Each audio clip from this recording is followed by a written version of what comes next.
Good afternoon and welcome to the October 19th, 2020 meeting of the Glendale Parks and Recreation and Community Services Commission. Due to the evolving situation with the COVID-19 novel coronavirus and health recommendations from the LA County Health Department, the Glendale Parks, Recreation and Community Services Commission meeting will be available to the public electronically.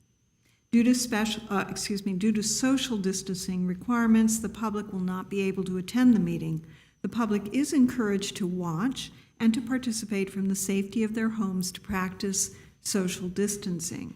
The meeting can be viewed on local cable, Charter Cable Channel 6, and AT&T UVerse Channel 99. And we're also streaming online at https://www.glendaleca.gov. Government Public Meeting Portal. For public comments and questions during the meeting, call 818-937-8100. City staff will be submitting these questions and comments in real time to the appropriate person during the Glendale Parks, Recreation, and Community Services Commission meeting. May we have the roll call? Pardon me. Commissioners Everly? Present. Alfian? Present. Michael? Present. Patel? Present. And President Wilson. I'm here. Next item. The agenda for the October 19, 2020 regular meeting was posted on the bulletin board outside City Hall on or before Friday, October 16, 2020. Item 2 is upcoming council agenda items. President Wilson, members of the commission, on October 20th, tomorrow, we do have two items that will be going to council. The first item is the fiscal year 2021 second allocation of CARES Act funding for ESG CV project. It's to get council direction for additional CARES Act funding for homeless services in the amount of $3,104,861. The second item that we have is the fiscal year 2021 annual action plan substantial amendment for CDBG, ESG, and Home Investment Act related to return funding from CDBG in fiscal year 1920. And this is a report to get council approval to reappropriate $219,004 from a returned project in fiscal year 1920 to new projects as recommended by the CDBG Advisory Committee. Thank you. Thank you. Next is commission and staff comments. Yes, that's item 3. Are there any comments from my fellow commissioners? I have a comment. I want to congratulate the staff and ONIC for reopening the parks. I think that's a good idea. I visit some parks that people are enjoying it, and the kids and so on. That's a very good idea. Thank you. Yes, President Wolfson, members of the commission, thank you, Commissioner Kalfayan. The parks had been open. To clarify, what we opened based on the county guidelines is our playgrounds as well as our picnic tables. There are some restrictions still that we ask our community to follow, and there are signs posted at all picnic areas as well as playgrounds, following through the typical social distancing protocols that we have at play. And we have the signs up in English, Armenian, and Spanish. And I believe in one section, the Armenian and Spanish will be going up tomorrow, so our community is able to comprehend what we ask them to do when they're using our amenities. But yes, we are very pleased that those amenities are open to the public again. Thank you. Anybody else? I wanted to thank the staff for organizing the Halloween event that I saw in the packet. It's great how you're always one step ahead of the families in this area. It's great to know that you're planning events before we even think of the need for them. And I also, I noticed in the pods that what was supposed to be like a very bare bones, where you bring your computer and we make sure you're connected to the internet, has basically turned into camp, that you are doing all kinds of enrichment activities with the kids. And I think that's wonderful. Thank you.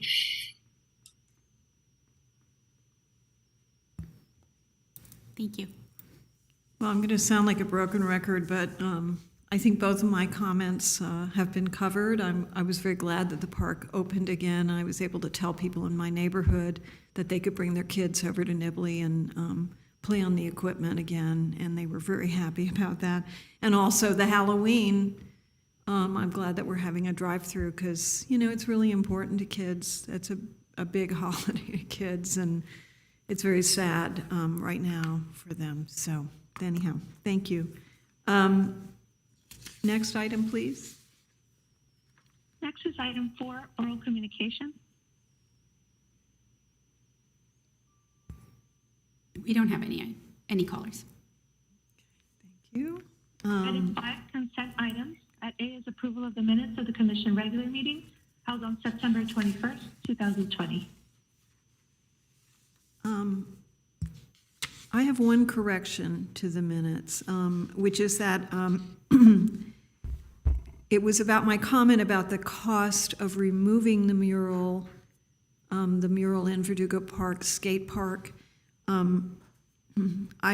My question was about how much it was going to cost to install the mural and then also to remove it. And I noticed that the cost of removing it was just as much as the cost of installing it, and that was what I was kind of commenting on. So if we can just clarify that, I'd appreciate it. President Wilson, I will revisit the minutes and listen to the meeting, and I will clarify. Thank you. Does anybody else have any comments or concerns about it? Well, I thought that was, it's coming out of the arts department. It doesn't have to do anything with our department. So the cost comes out of their budget, if I understand right.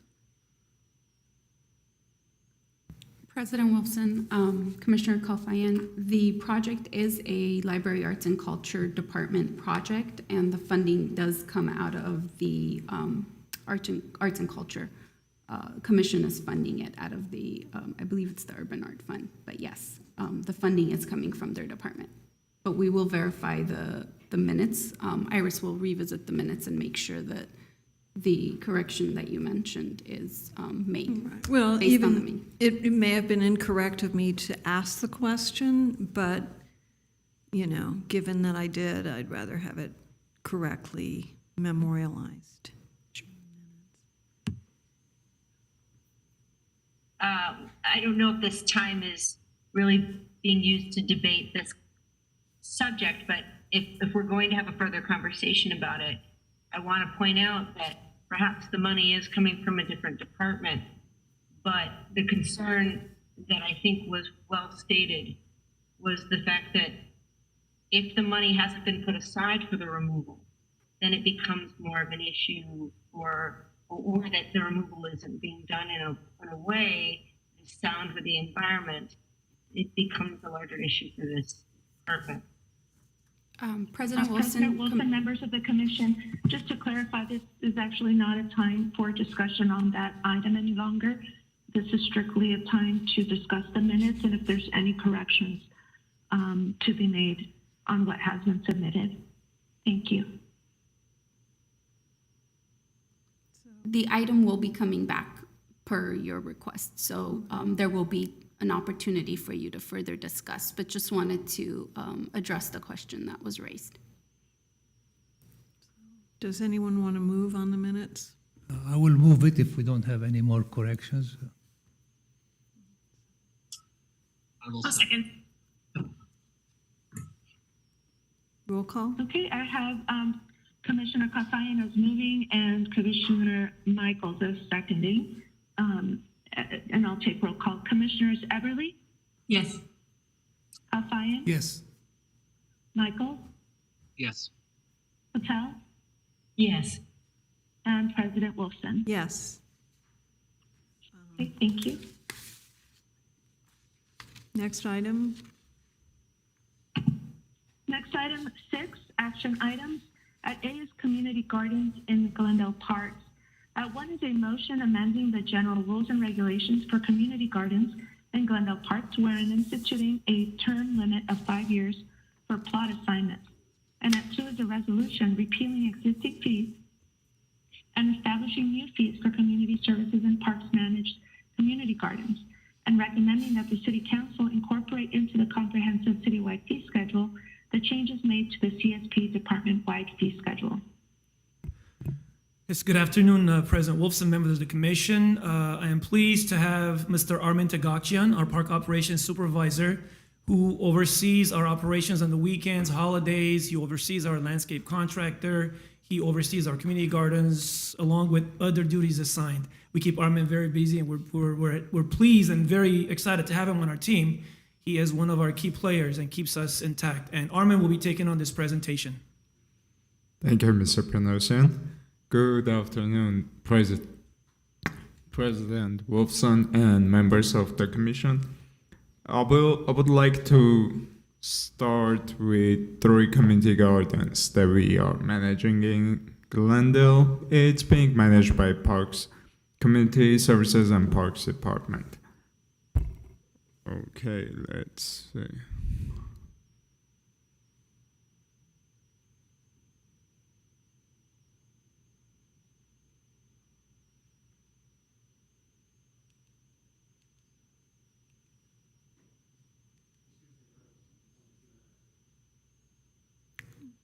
All right, then I will ask every time to switch it, Miss Teresa Alexanian. Thank you. I would like to start with the presentation of 3 community gardens. So basically, if you look at the map, you can see that the north side we have Verdugo Community Garden, right on the south side we have Maryland Community Garden and Palmer Community Garden. All 3 community gardens are located inside public parks. Verdugo Community Garden inside Verdugo Park, Maryland Avenue Community Garden inside Maryland Avenue, Mini Park, and Palmer inside Palmer Park. Next page, please. If you look at the aerial picture of Palmer Community Garden, you'll see the old picture of Palmer Park itself. In 2018, I took this picture as an aerial picture of the community garden, and you can see the community garden is located all the way on the east side of the park. It's kind of highlighted in blue box. Next item, please. And if you look at the map of the community garden, I put the map together, and you can see that the plots that we have inside, total of 36 plots, they are all divided in different sizes. And some are big, some are small, and they are not as comfortable as presently. I will explain the present view. You can see back in the days in 2018, 2016, 17, basically, this is how Palmer Community Garden was. Some people were trying to kind of use some wooden parts or metal parts as barriers for their community garden as kind of like separation from one plot compared to the other plot, which was not safe. At the same time, we got a number of phone calls from the neighborhood and neighbors that are living in that apartment, all the houses that are living around the community garden, about the roaches and the mice. So there was an issue of hygiene, I guess, over there. So Mr. Panosian helped me and organized the removal of all the old community garden plots and all the extra metal and wooden parts that were not safe completely. You can see in the next picture, which is the aerial picture of the present community garden. The Palmer Park itself went through renovation, and the community garden also passed through renovation. And you can see in the orange highlighted area the present community garden. The present community garden, the total size, GIS team from the city helped me to measure it, and we came out with 11,608 square feet. It is the same borderline as it was before. The only difference is whatever was changed inside. Inside, you can see the community garden plots were distributed evenly, total of 50. So if I go back, you will see there were 36 plots that were distributed unevenly, but now there are 50 plots. This gave the opportunity of extra 14 individuals to join the community garden, and they're all equally distributed. You can see the picture that they're evenly distributed. Basically, the size of the community garden plots are 8 feet by 5 feet, 4 by 8. So sorry. So 4 by 8 feet, and you can see that I received number of compliments about the way it was designed. So people started to grow vegetation or flowers, whatever they desired. And you can see they were getting ready for Halloween. This was a last year's picture. Next community garden, which I said Verdugo Community Garden, located inside Verdugo Park, is towards the Colina Street, I believe, which is the north side of Verdugo Park itself. And again, GIS team helped me, and we measured it close to 15,520 square feet. This is the map that I put together about the community garden, and you can see even in this map, the plots are not distributed equally. Some are big, some are small. And if you look at the present pictures, you can see how unsafe it is. Some people started to build some structures over there that are not safe at all. They really did not take care of the proper measures. At the same time, you can see it's kind of hard to transfer from one side of the community garden to the other side. In this picture, you can see the border fence. The border fence, which is the left picture, is kind of damaged. This caused people going inside the community garden and sleeping inside. Those type of comments I received from the neighborhood, calling the office or notifying me when they were noticing me in the area, that they are noticing some people sleeping inside at nighttime, and they are not the gardeners but the outsiders. Once again, you can see the pictures how it is presently.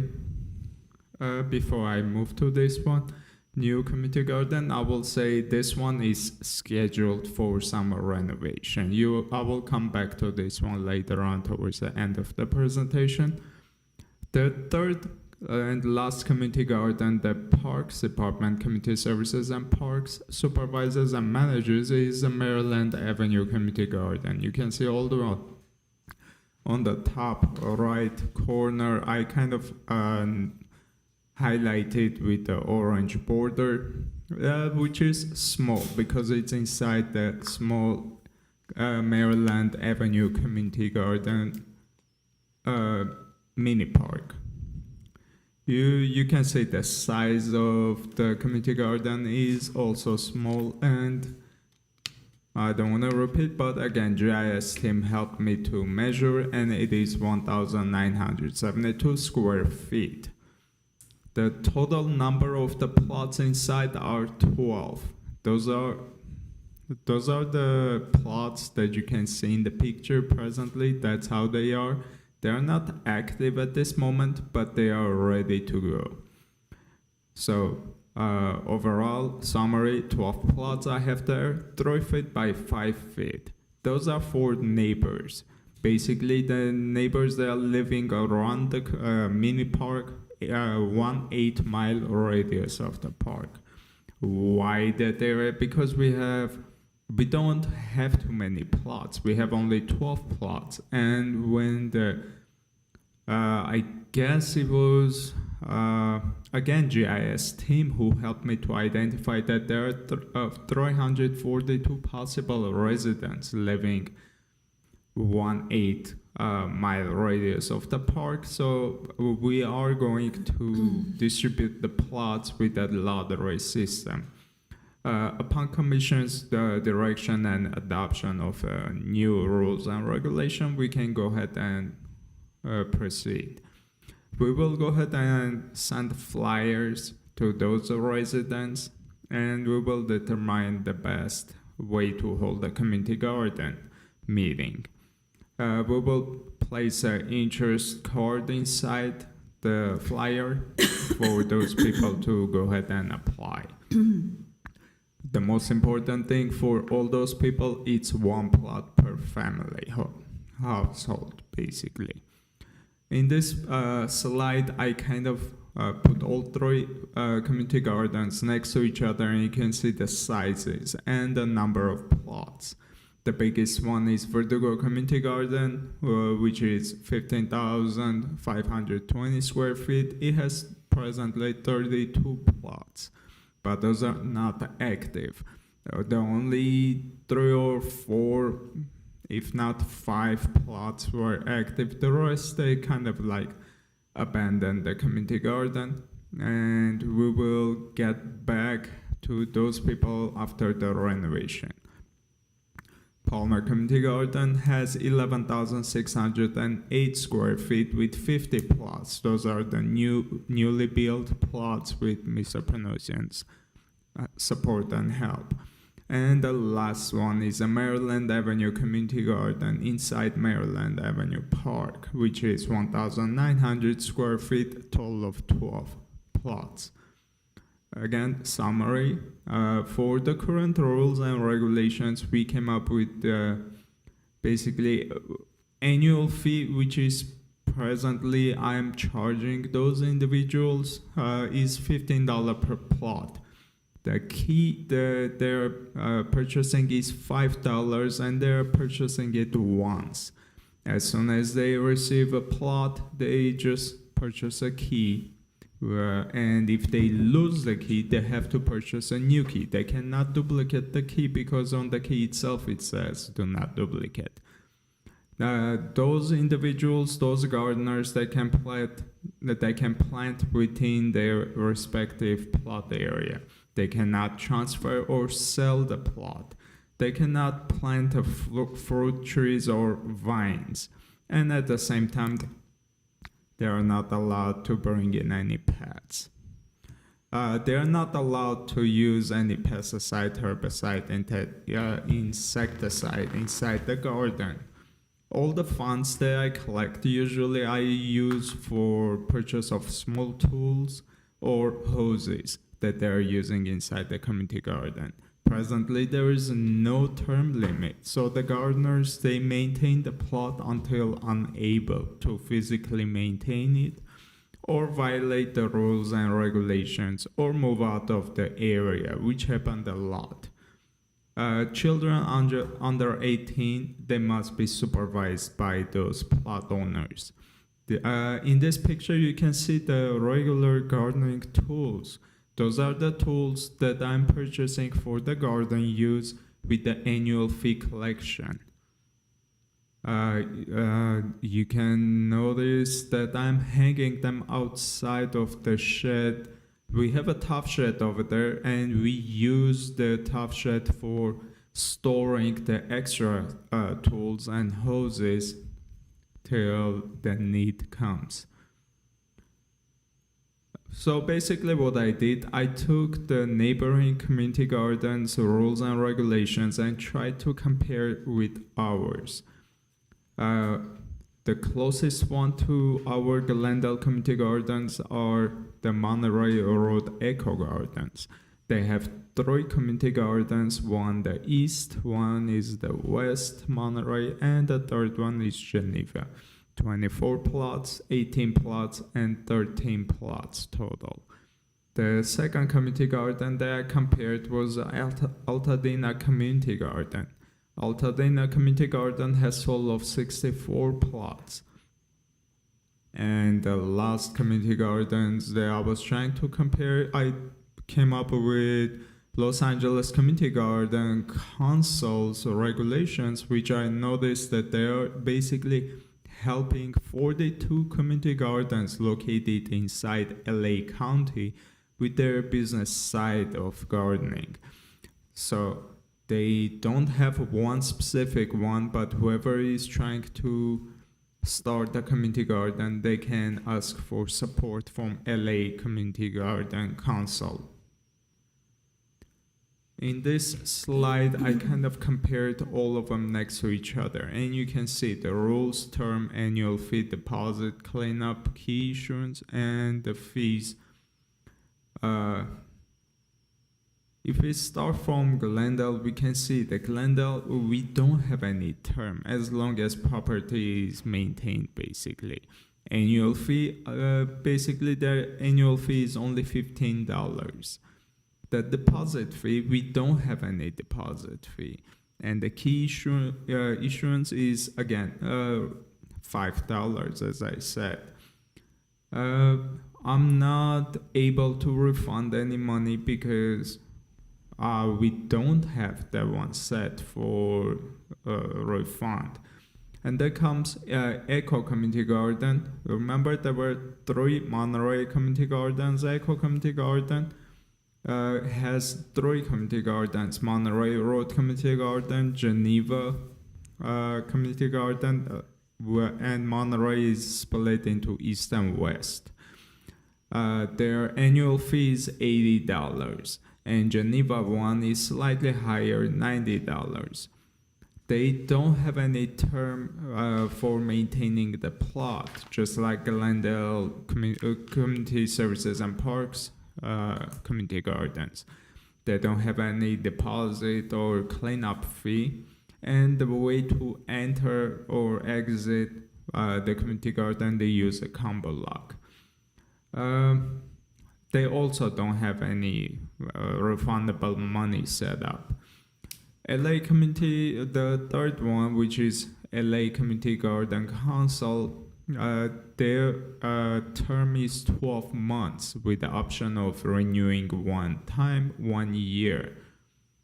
Annual fee for those gardens, each community garden basically sets their own annual fee. It's not that they have an annual fee set up and everyone follows the same annual fee, but those 42 community gardens that they are supporting and helping in a business way, on the business side, they are the ones that are setting their annual fee.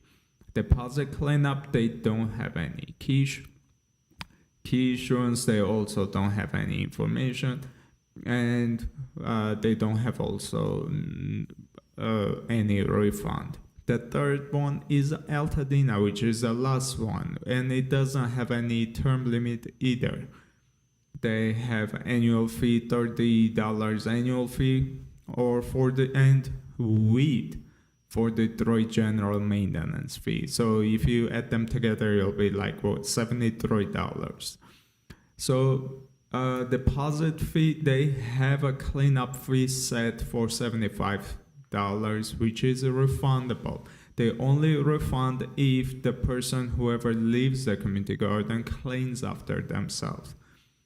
The key issuance, they only charge $4, and the $75 deposit is refunded, as I said, after they noticed that the gardener cleaned everything. So basically, the proposed changes for Glendale Community Gardens, CSP Community Gardens, is I'm proposing we make it, instead of having no term limit, to have it 5-year term and move to a wait list. Why do that? Because people on the wait list, they're waiting for a number of years, and it's not fair to make it fair for those people also. The annual fee, presently it's $15. I'm proposing to make it $25 because I noticed that we are charging the gardeners very, very low compared to all the community gardens around Glendale. I'm seeking for direction from the commission, members of the commission, about deposit and cleanup. At the same time, key issuance, I'm not looking forward to make any changes, but stick with the $5 fee for the key issuance. And at the same time, for Refunds, again, I'm seeking for directions from members of the commission. So proposed changes. This is again summary. Proposed changes will be 5-year term. Annual fee, increase the annual fee from $15 to $25. Maintain the one-time gate key, which is, I mentioned, $5 only. Security deposit, as Altadena is charging $75, Glendale does not have any security deposit set. So again, I'm seeking for directions from the members of the commission. So fiscal impact, if you look at it, what's gonna happen if we charge 25 instead of 15? The total fees will be collected extra is 2,800. So Palmer Park will be 1,250. Verdugo Park will be, if we come up with after renovation 50 plots, it'll be again 1,250. And Maryland Avenue Park, as you remember, it has only 12 plots. It will be $300. Once again, the fees will be used to purchase garden tools or hoses. So what's going to be our next step? Our next step will be edit the rules, regulations, and agreement paperwork. I will notify the current gardeners of the adopted changes during our annual meeting. I'll begin the Maryland recruitment process, and the project crew from Chevy Chase maintenance yard will be the one that will help us to start the demolition of the Verdugo community garden. I'm implementing new agreement at Palmer at the next anniversary of the permit date, and Verdugo agreements to follow construction of the new garden will probably take 1.5 years away from us. This concludes my presentation about the community gardens, 3 community gardens that Community Services and Parks Department is managing.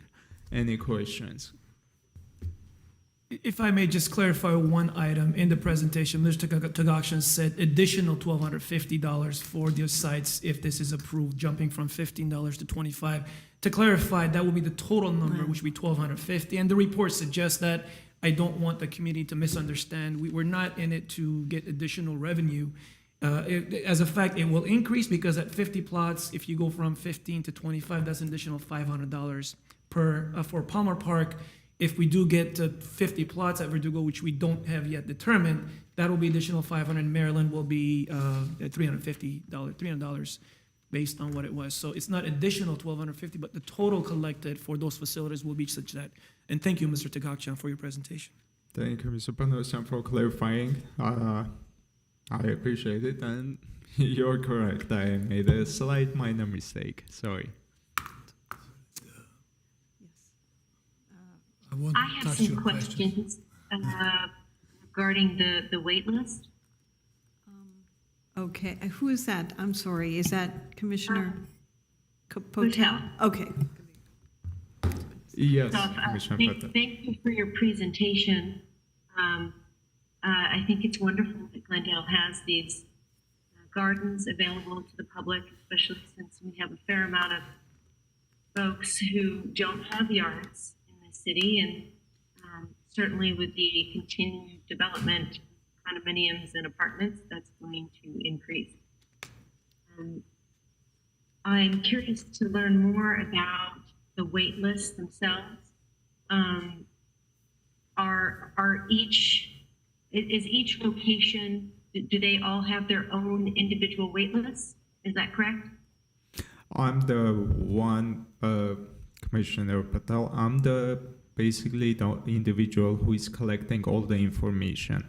I have the list with every individual's name, and I have my contact information with the date that they sign up. I notify them that it's 1 plot per family, so they don't think they can basically ask every individual from their family to call and sign up. So I clarify it from the beginning.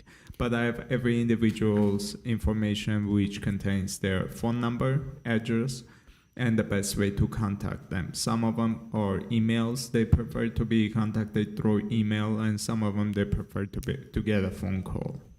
And Commissioner Patel, to answer your question, yes, each community garden will have its own list of individuals on a waiting list that they have a preference. In most cases, these individuals are literally the neighbors near the park.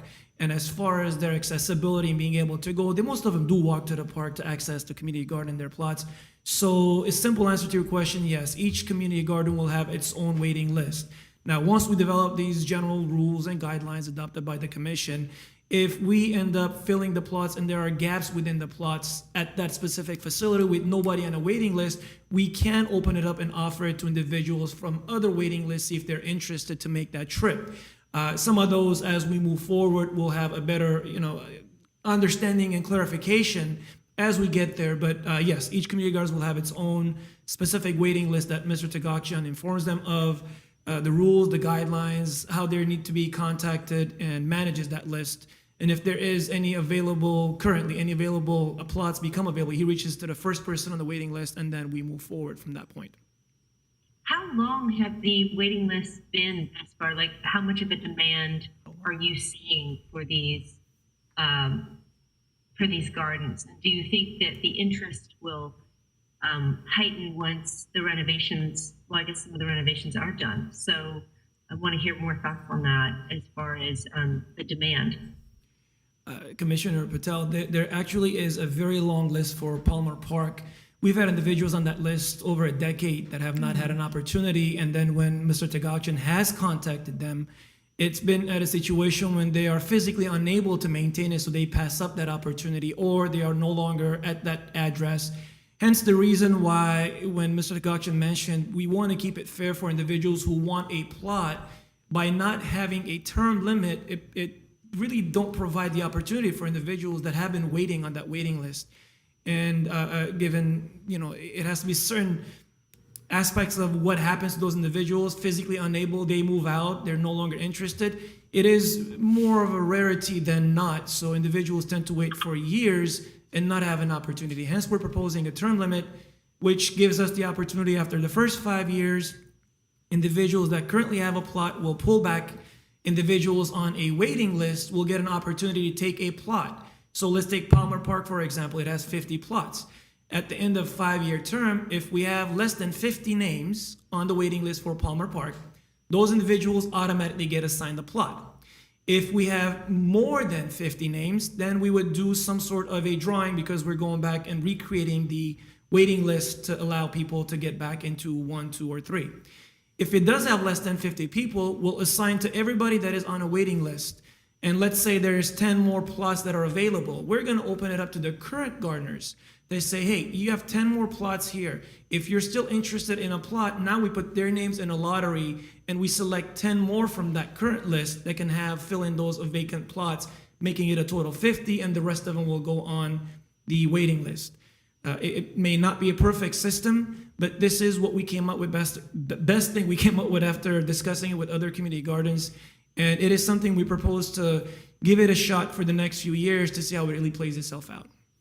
I do want to point out that I would imagine that a fair amount of the folks that are interested in these community gardens are folks that probably don't have a yard of their own and may be in a rental situation. I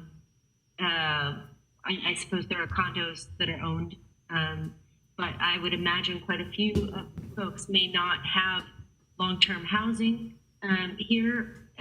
Maybe some do, but I could see how the list could certainly change significantly in 10 years, where folks you did have on the list might not live at the same residence, may have moved. So it does seem like quite a long time for someone to wait in order to get access to a garden. This may not be the subject to talk about today, but I just want to put out on the table the idea that if there is such a demand for these kind of facilities, and we have such a limited amount to provide the community, and we have something like 67% rental population here in Glendale, how nice would it be perhaps for the city to consider opening up more of these community gardens? Yeah, and President Wolfson, Commissioner Patel, your assessment is accurate that a majority, if not all, of the members who have a community garden plot live in apartment settings, so they do not have yards to be able to do the planting themselves. And as to your recommendation, long-term thinking, I think it's something we take into consideration when opportunities present themselves. Thank you. I think Commissioner Kalfayan. That's okay, let them. Are there other questions from Commissioner Aberle or Commissioner Michaels? Yes, I have questions. So have you thought about having the people who are currently on the Palmer waitlist get priority of some kind for Maryland since the two are so close? Commissioner, well, that is an exceptional question. The answer is yes, we have given that consideration.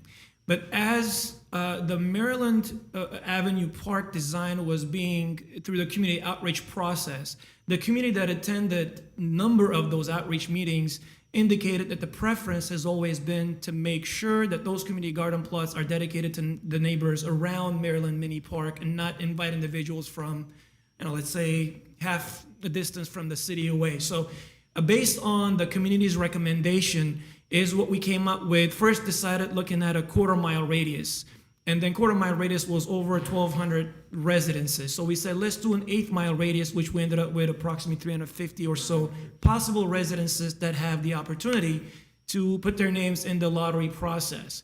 And if we are not able to garner 12 individuals interested, that was precisely what we wanted to do is, let's take a look at the list at Palmer Park. Maryland Avenue and Palmer, as you suggested, are fairly close to each other. See if we have individuals on the Palmer Park list that are interested in filling in those gaps. But based on past practice, we have a feeling that we're going to garner more than 12 interested individuals for the Maryland community plots. And if not, absolutely, we'll be looking at Palmer's list and inviting them to see if they're interested in filling those plots. Are there no people on the Palmer list who are also within that 1/8 mile radius? That was the group that I was thinking of, that people who have already been on the waiting list and also fill the qualification for Maryland. And Commissioner Eberle, Mr. Tugachian is pointing that he knows of 2 individuals on the waiting list currently at Palmer that are within likely the 8-mile radius. So we will take their interest cards and put them in the process for the lottery system for the neighborhood. Mr. Tugachian, I'm really impressed that you know that. I have a couple other questions. So the Monterey Gardens and what's the other one, Geneva, are those full? Do you know? Sorry, I couldn't understand the question. The Monterey Monterey and Geneva Gardens, are those full? I know those aren't city gardens, but. Armin, do you know if they are full, the Monterey and community? Armin is shaking his head. So we believe that they are full. They are managed by independent gardening groups, and it seems that those plots are currently full. Okay. And then I drive by what looks like a community garden on, I think it's Louise and Lexington. Do you know what I'm talking about? They're raised beds, like 10, 12 of them right on the corner. Commissioner Eberle, I'm not familiar with that location. Okay. It looks like a community garden to me, and I've always been curious about who manages it and whether it might be a city property, but I guess it's not. So, sorry, in going through the packet, I was wondering, can people get on the list in between lotteries, or do you only take people from the lottery and put them on the waiting list? Like, can someone just call up the office or call Mr. Tugachian and say that they want to be on the wait list? Commissioner Eberle, that is correct. We take people that are to the waiting list anytime they show an interest. I mean, recently, the past year, we've had a number of individuals who just moved to Glendale, and they're new residents, and it wouldn't be fair to them not to be able to get on a waiting list because they weren't around the first time we did the lottery. So absolutely, any individual that just moves to Glendale or starts getting an interest in gardening, maybe they just recently retired and they want a hobby, absolutely. We will take individuals to call the office, and we put them on the waiting list whenever they do call. Okay. I know we didn't really talk about the rules that were attached to the packet, but I just wanted to point out that there are a lot of discrepancies between the different sets of rules and that those should be uniform. I was also concerned that we're asking people to be fingerprinted to have a community garden. Can you explain why that is and what we do with that information? I'm gonna have to refer to that. Is that the original rule you're talking about, or the new one? Because I don't recall in the new one that we had listed that they have to be fingerprinted. You know, honestly, I'm not sure. I read through Yeah, all the. if it is in the new one, I mean, originally those rules and regulations are quite old. The last time they were addressed was a decade ago, and most of those rules probably were in place about 4 decades since this thing has been in play.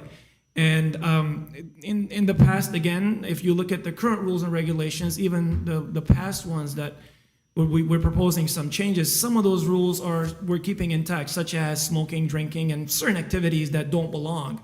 And to avoid, in the past was the understanding is to avoid criminal content or activity or individuals with backgrounds to be in the place was the reason why they instituted the fingerprinting. They looked at that as more of volunteers that come in and maintain community gardens.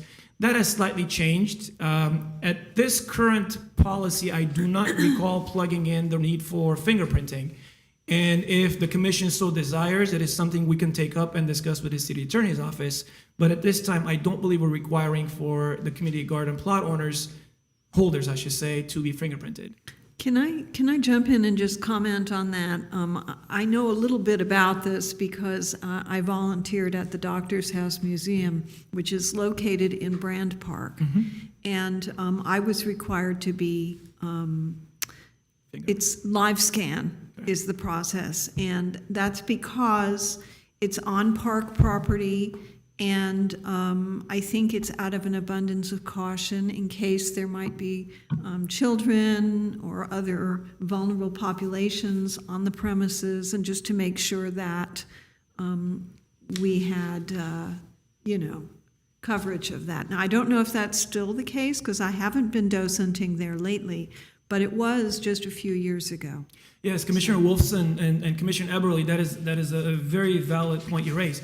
As it relates to some of our docent policies and individuals who have docented for the tea house and or the doctor's house, the fact that you hold public events and invite the public to your organization and your house, we require those volunteers to be fingerprinted.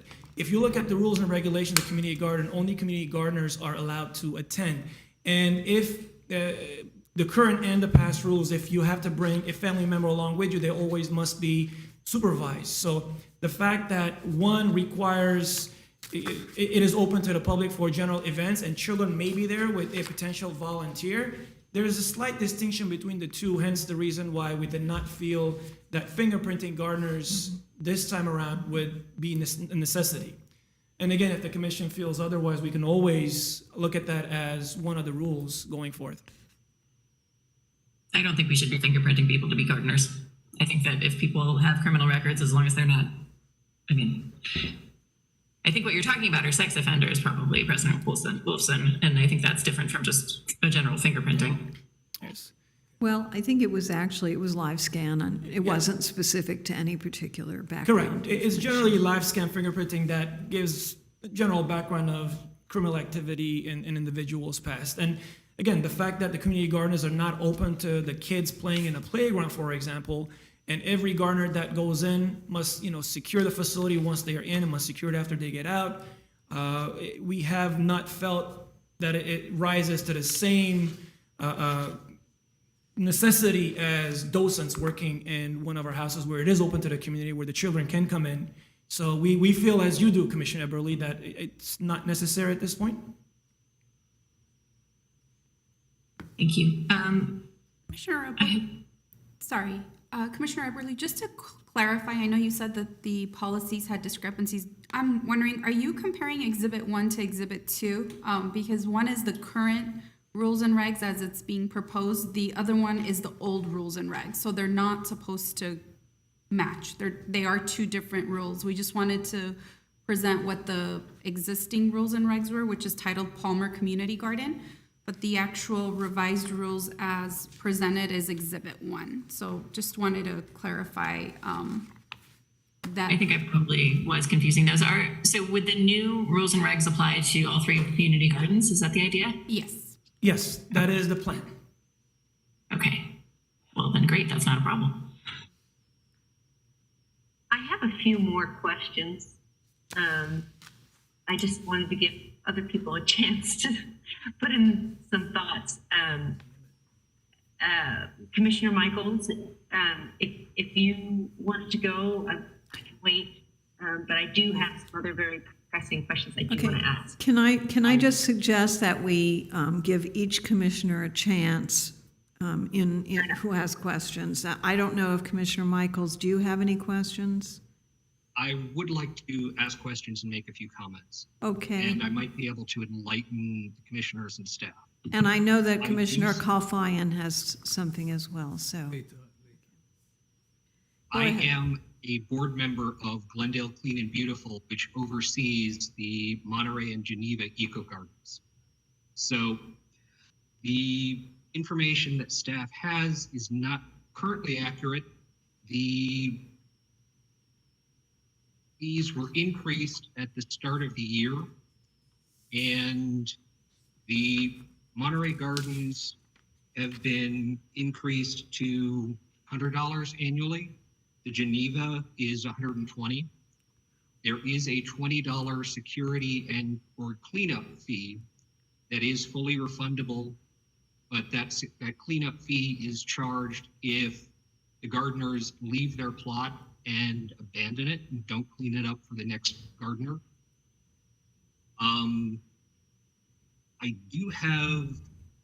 I seem to recall that currently there are 4 plots available. I don't know where they are in each of the gardens, but from a total, I think there are 4.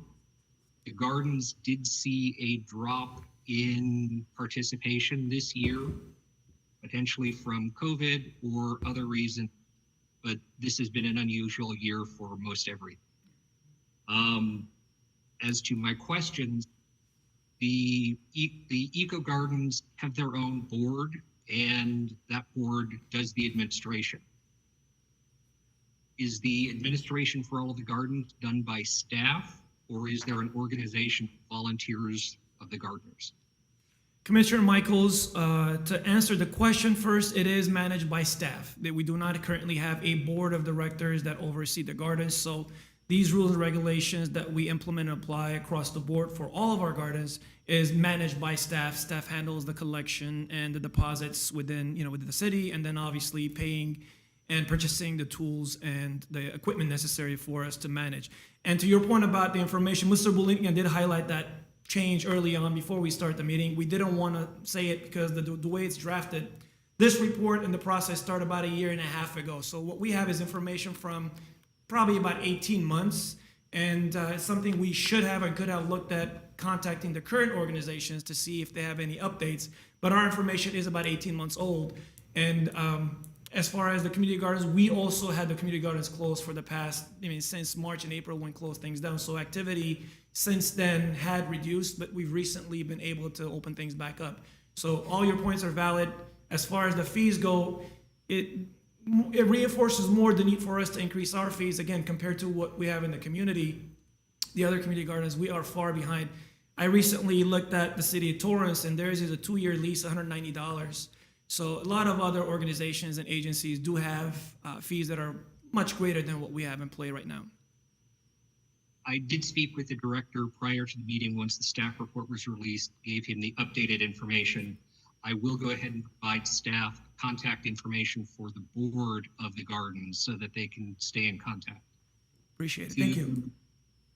To the issue of fees, one question I have is the utilities, the water, the electricity that may be used, is that currently coming from the park itself, or are utilities for the garden separate? That is a major expense for the community gardens because they do have their own utility meters that the gardens do have to support. Yes, Commissioner Michaels, yes, the current, we only provide water. There's no need for electricity for the facility. And the water is supplied from the park, and it is tied into the park's meter. And for us, again, the fees aren't intended to either penalize or make money off of this. It's just to help with some of the basic costs of operations. And you're absolutely right. Utilities and water use is a big part of the cost, and we feel it that As part of our duty to become stewards of the environment and the community, we provide that free for those plot holders. And the $25 by no means is going to cover the costs associated with the maintenance and management of the gardens. But it is a fee that we need to establish to have some sort of reversal of at least cover some of the tools that we have to buy for the gardeners for their own use. I do understand the fees, and I'm just going to make the comment that the gardens are run as a nonprofit. So the fees that are collected from the gardeners are used to run the gardens, cover the expenses, and there is no, much like parks, this is not being run as a for-profit venture. So the gardens are self-sustaining, and the increase in utility rates that has been going up was the reason for the increase in fees at the start of this year. Is the community garden, the eco-community garden, do you use a combination lock for security? Is there a consideration of a combination lock versus issuing keys? Because the combination lock does give the added ability of being able to change the combination quickly and ensure greater level of security without having to replace keys. Commissioner Michaels, that's a good point. We had that conversation with Mr. Tagakshan earlier on. The reason why we are maintaining the current keys, we're able to issue it to the gardeners. And with the combination lock, we are unsure if somebody decides to share the combination with a family member or somebody else. Now, one can argue that they can simply just pass the key on to them and still grant them access, but we don't want the combination to be out there that a lot of people within the community can have. With key, it's just one. You can either give it to somebody within your family or a neighbor, but a combination, if you do share it with a multitude of individuals, then it opens up the Pandora's box that we're trying to avoid and restricting access only to people who are currently plot holders and have an agreement with us in following the rules and regulations. So hence the reason we've avoided going the option of combination locks. Okay. Looking at those two solutions, neither are perfect. So I just wanted to see if they were considered. The combination locks for our gardens have seemed to work well, where it's provided access, and if there are problems, the combination can be changed very quickly and shared with just the gardeners. So they've been able to address those concerns. Looking at what is being proposed, I'm comfortable with the 5-year term limit, and the fees, obviously I'm supportive of the community gardens, would like to see more in the area, and there is a definite need for that. But the fees, I would like to try and see somewhat competitive so that the costs for that are coming from the park, whether it is staff time, whether it is water and utilities or other expenses, are making sure that CSP budgets recover that, still maintaining that it is not a revenue source, but more accurate recovers some of the costs. And that might make it competitive with some of the other community gardens in the area. Commissioner Mike, did you have a proposed rate in mind to that regard? I wanted to get more information from staff as far as what the other costs were, because you have said that staff is doing the administration that we have a volunteer board doing. The utility use, I have no idea how much water the gardens use compared to the park. I would imagine the gardens versus turf, water use is small, but I don't know what the water use is for the individual parks.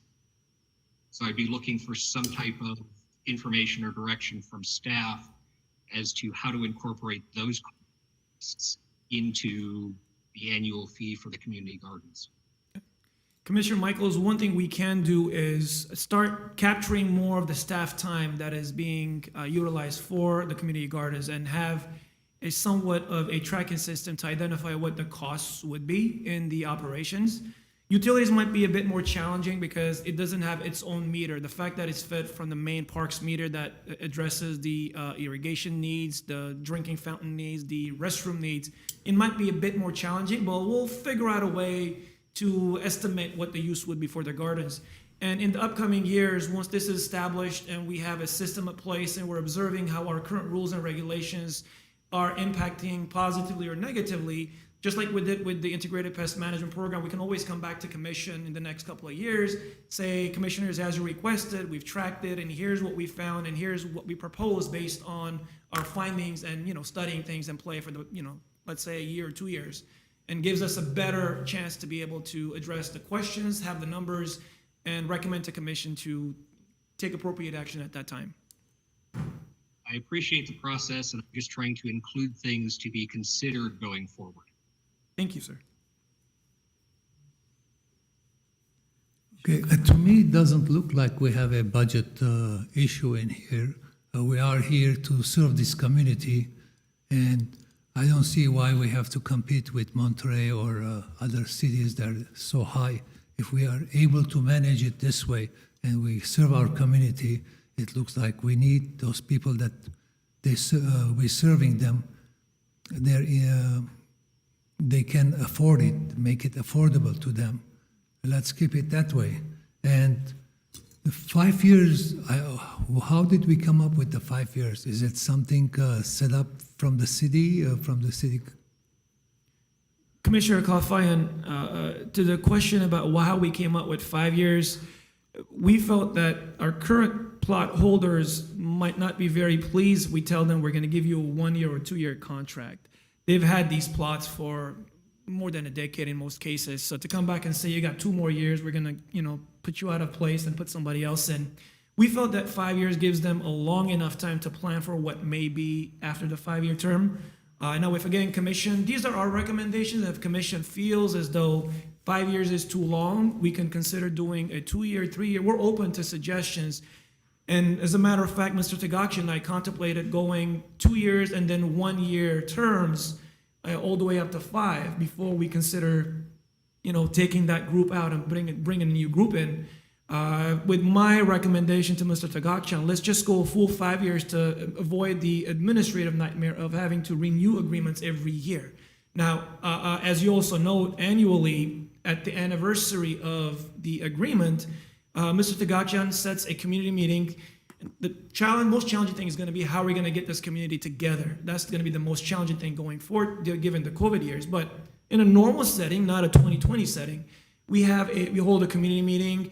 All the garden plot owners they get notified 30 days in advance to attend the meeting. They pay their annual fee. Mr. Tagachian gives them the receipts. We collect it, and then that's how they renew their plots. If they fail to or they choose not to, they make their plots available, which can play itself out as we move forward.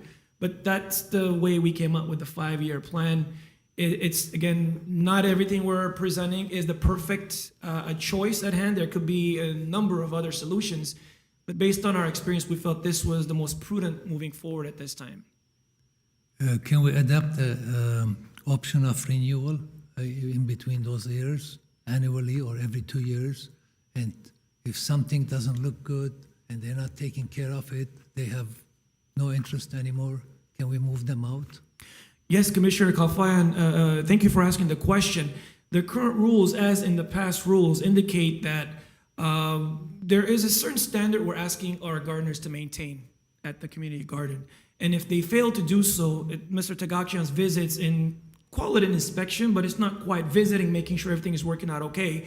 If he identifies plots that look as though they're abandoned, that individual is notified. There is a tag posted on their garden. Mr. Tagachian contacts them, say, hey, it looks as though you have not been at your plot. Do you wish to continue? And gives them a certain reasonable amount of time to come back and get that community plot back to standard that we would accept. And if they choose not to proceed at that point, absolutely, when that annual renewal comes in, we will pull that individual out of the mix and we can make their plot available for individuals on the waiting list. So to that regard, absolutely, we do want these maintained at certain standards and they have to follow our rules and regulations. If they don't, there are certain penalties assessed as to you have 30 days to get everything cleaned up.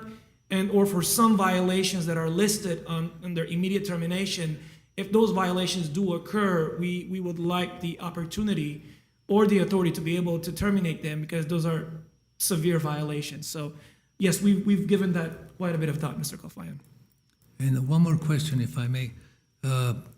Palmer, you have 54. Verdugo, you have 32. And then Maryland, you have about 12 Yes. plots. And Verdugo, you have a lot of square footage. And we don't have the demand that we can increase the plots in there.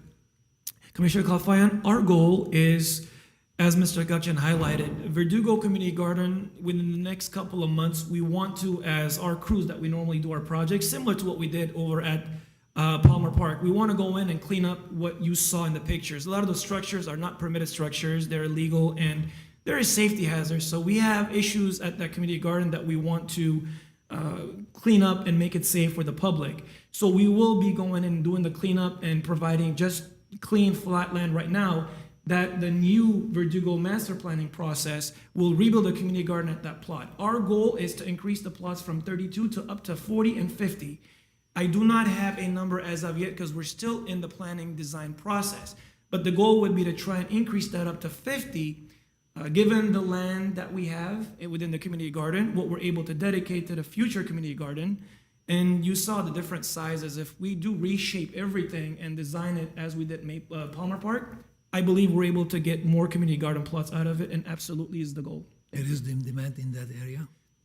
Even at Verdugo at one point in time, we had a waiting list. Again, that waiting list is, I would call it obsolete at this point because it is very old, but the demand is there. And even if we have less demand at Verdugo, we're going to open it up to individuals from the other waiting list that here is an opportunity, maybe not at the park you chose, but we have another facility that we can issue a plot for you and figure out the best way to make the assignment. And again, given if you have 5 plots and you get 10 interests, we figured the safest way is a lottery system. It could be as simple as putting the names in a hat and pulling 1, 2, 3, 4, 5.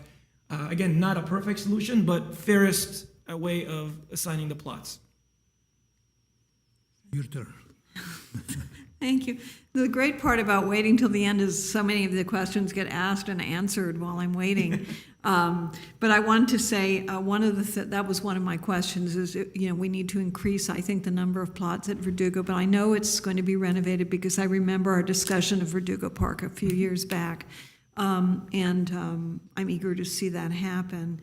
And also, I want to make sure that we notify the public and that a wider range of people are made, that Verdugo is made available. It's convenient. It's on the Beeline stop, I believe, right there.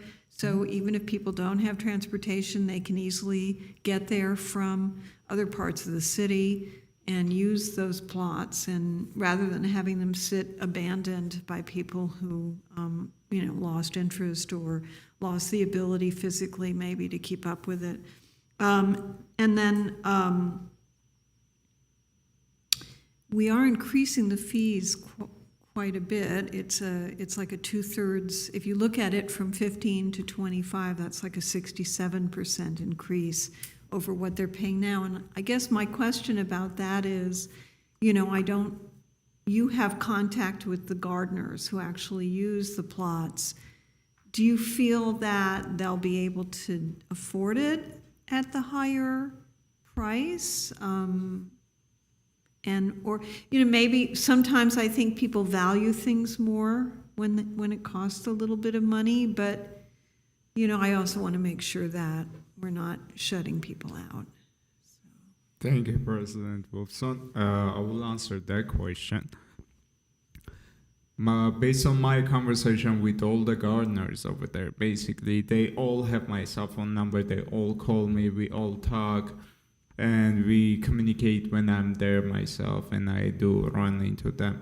I believe they will be definitely happy to get an increase to be able to receive more tools, because all that collection that I'm doing over there for the community garden, it goes back to them basically almost in the form of tools and the hoses. So I'm pretty sure they won't mind, but they will be excited to get more hand tools and better hoses. Because for $10, you can't really buy a tool or very many tools, or a hose or anything like that. So the collective power of all their fees helps them. Now, with respect to that, I did have one quick question, with the COVID and all of that. Are we going to have hand sanitizing stations or something? Because if they're all sharing those tools and they're out there exerting themselves and they're sweating and they're, I will defer that question to Mr. Panosian. Commissioner Wolfson, let me address the first question you brought forth. Some of the plots historically, even pre-2010, if you look at some of the bigger plots, we're actually paying $25. We had a variety of the bigger size plots that you saw in the beginning of the presentation. We're already paying $25. The smaller plots were paying $15. Somewhere along the range, we just kind of went $15 across the board. And this is when we actually are coming back to commission to approve that let's go to 25 and have a fee schedule and have it implemented into the citywide fee schedule. So I can almost attest that a lot of those individuals that are still there, some may have been used to paying 25 years back. So we're actually taking them back to that range. The second part of the question related to COVID, I think it's as simple as us putting inside the community garden a bottle of hand sanitizer. I don't think that should be an issue. I think easily we can address that. just for their safety, just at least for as long as we're. Absolutely, on the wall, not free, so they don't take it. Right, yeah, I was thinking one like you have out there where it's attached so they can sanitize. And just so appreciative of everything that you do, and thank you for this report. I really appreciated it, and I think all the suggestions are good ones. Commissioner Patel, did you have other questions that have not been addressed? Thank you. Actually, a few of them were, but I do have one remaining question for you. Are any of the plots somewhat handicap accessible? Commissioner Patel, to answer the question, if you look at the design we had at Palmer, all of the plots are accessible because they have a specific distance we made sure we maintain between the plots to allow for individuals with disabilities, including individual in a wheelchair, to be able to get access all the way to the back of the park. And we do have individuals who are more challenged, not necessarily ADA, but more challenged, and we do individually decide that plots that are closer to the entrance are more suitable for those individuals. And so in our planning process and assigning the plots, we take that into consideration. And to answer your question, simply yes, there is enough gap between the plots to allow for ADA accessibility to all of them. And as you note, they are 18 inches off the ground, so it does allow individuals that are, if in a wheelchair, be able to maintain their plot. And given that they are 4 feet narrow and 8 feet wide, long, they're able to, reach and be able to do their planting. And the hose spigots that we have them, several of them dispersed within the community gardens, so you don't have to go too far to get to a hose spigot to be able to water your garden. Great. If I may make the suggestion, if there are particular plots that are more accessible for handicapped individuals, I don't really know how it would play out, but perhaps with the lottery and such, there might be some consideration on how to address those who might have more limited physical capacity to access, to have certain consideration for those more accessible spots. I don't know how that would work with the lottery exactly, but Commissioner Patel's simplest way to be is our intent with the lottery system is identify individuals that will get a plot and not necessarily plot number 1 goes to pick a name. So once we have 50 names, then we can do the assignments. You'd be surprised how certain individuals that are currently plot holders have a specific plot that they want and will not refuse to move. So hence the approach at Palmer, we left the first 2 in the front for organizations that cater to individuals with disabilities, and those are the 2 plots assigned to those groups that come in and maintain it. So we currently have a mechanism to address that, and we will likely follow that mechanism to make sure, across the board, we've taken that into consideration for our residents with disabilities. Great, thank you. Okay. I think, does someone have a motion? If I may, one quick correction in the motion. If you look at the resolution, the second page, it is one word that we'd like to edit. Under the second page where it talks about the program fee category, it has annual community garden plot assignment fee $25. It also has community garden one-time gate key fee $5. We would like to remove the one-time from that process. And the reason why I bring that up is somebody does lose their key and we have to reissue it. Again, administratively, it is a lot more expensive administratively to issue the key, but we don't want the understanding that, oh, we already paid it one time and that's what it is. So by removing the one-time gate key fee, we keep it as the intent of the rules and regulations would have been. So with the amendment of removing one time is what we would propose the resolution to move forward. Okay, I'm assuming my fellow commissioners heard and understood that. Before we go to moving, I have one more thing to say about the fees, which is just that 2020 seems like a terrible time to raise fees right now. And I understand that, and I respect what Mr. Tchagachian is saying and trust that that is the truth. But if there's any way we could have a scholarship fund for this, like we do for camps, where anyone who is not able to make the fee raise can access that and not be shut out of the gardens, I think. Yeah. Commissioner Eberly, realistically, we're probably not going to be able to implement a lot of these, given the fact that we can't even hold a community meeting, inviting the community until later in the maybe 2021, hopefully and preferably. But we want to start the process early on. So we will take that consideration of not doing 2020, increasing the fees. And the goal with Palmer specifically was we wait until the next annual cycle and then we start the new process at that time. With Maryland and Verdugo is 2 years out at minimum because we have to wait for the new construction. So, and at Maryland, as we start the process, it may be several months before we're able to do the assignment of the plots. Again, trying to figure out the best way to hold a community meeting. So very likely these fees implementing the increases will not be until 2021 or later. And as far as, considering a scholarship fund, we'll discuss it with our director and figure out how best to approach that. If people are unable to pay for the increase or the plot, we'll take that into consideration and see how best to address it. Okay, thank you. I think we reap benefits in public health measures anyway. I just would like to clarify my recommendation for the fees or potential increases. Being involved in a nonprofit that promotes community gardens, obviously I want to see more community garden access, and I'm in favor of parks adding community gardens. But running this as a nonprofit without any type of financial support, I am aware of those costs. So I would be supportive of keeping the proposed fee at $25, knowing that it would not be implemented for a while, a couple of years, but still looking at finding a way where community gardens throughout the city can be promoted, so that it is not just a lottery system to get into a park-supported community garden, and then there are other community gardens that are not supported, which are significantly more expensive.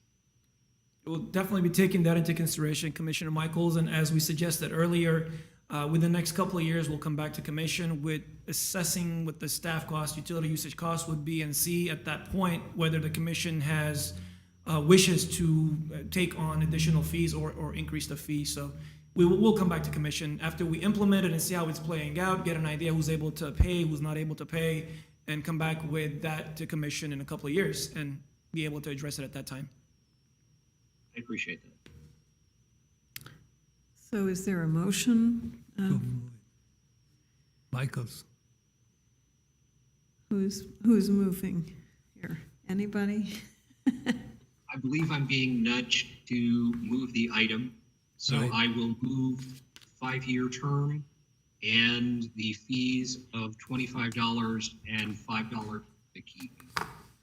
So you're moving what has been put in the staff report with the amendment that was clarified by Mr. Panosian, that we are removing the words "one time" from the key, correct? Okay, So I will second. thank you. May we have the roll call, please? Iris, we can't hear you. I apologize. Commissioners Everly, Yes. Kalfayan, Yes. Michael, Yes. Patel, Yes. and President Wilson. Yes. Okay, motion carries. Thank you. Thank you. Next item, please. Next is 7 reports, information only at AS Capital Improvement Program, CIP update.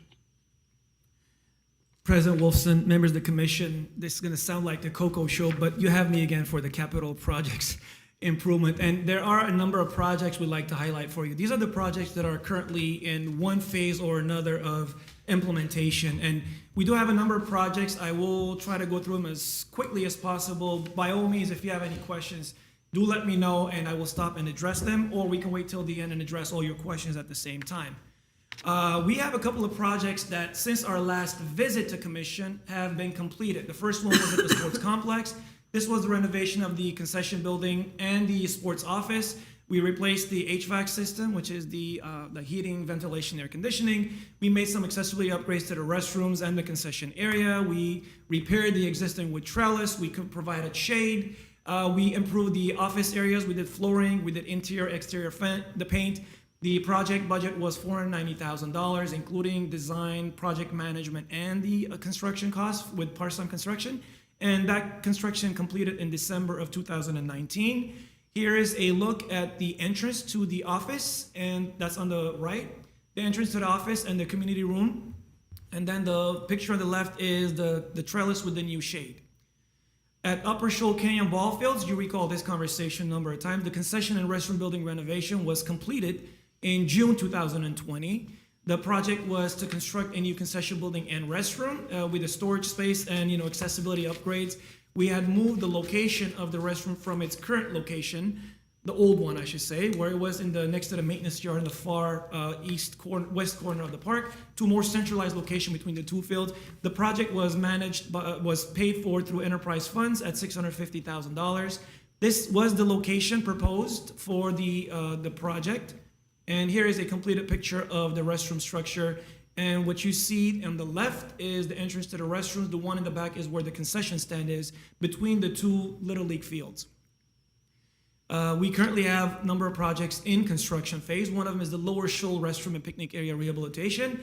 It has restroom upgrades to Title 24 and ADA accessibility standards, obviously replacing the plumbing and fixtures, lighting enhancements, as well as, if you're familiar with Lower Shoal Canyon Park, it has 3 shelters that we're not doing so now, but we reserve it for large parties. Up to 33 tables in those concrete tables will be replaced, and a new barbecue area with sinks is going to be constructed, as well as it's going to refurbish the picnic shelters themselves and give it some paint. The project is CIP funded, $450,000. We started the project 2 months ago in August, and we're looking at mid-December for its conclusion. So within the next month and a half, we should see this project completed. Similarly, at Nibley Park, practically the same, mimicking exactly what's going on at Lower Shoal. We're doing the ADA upgrades to the restroom.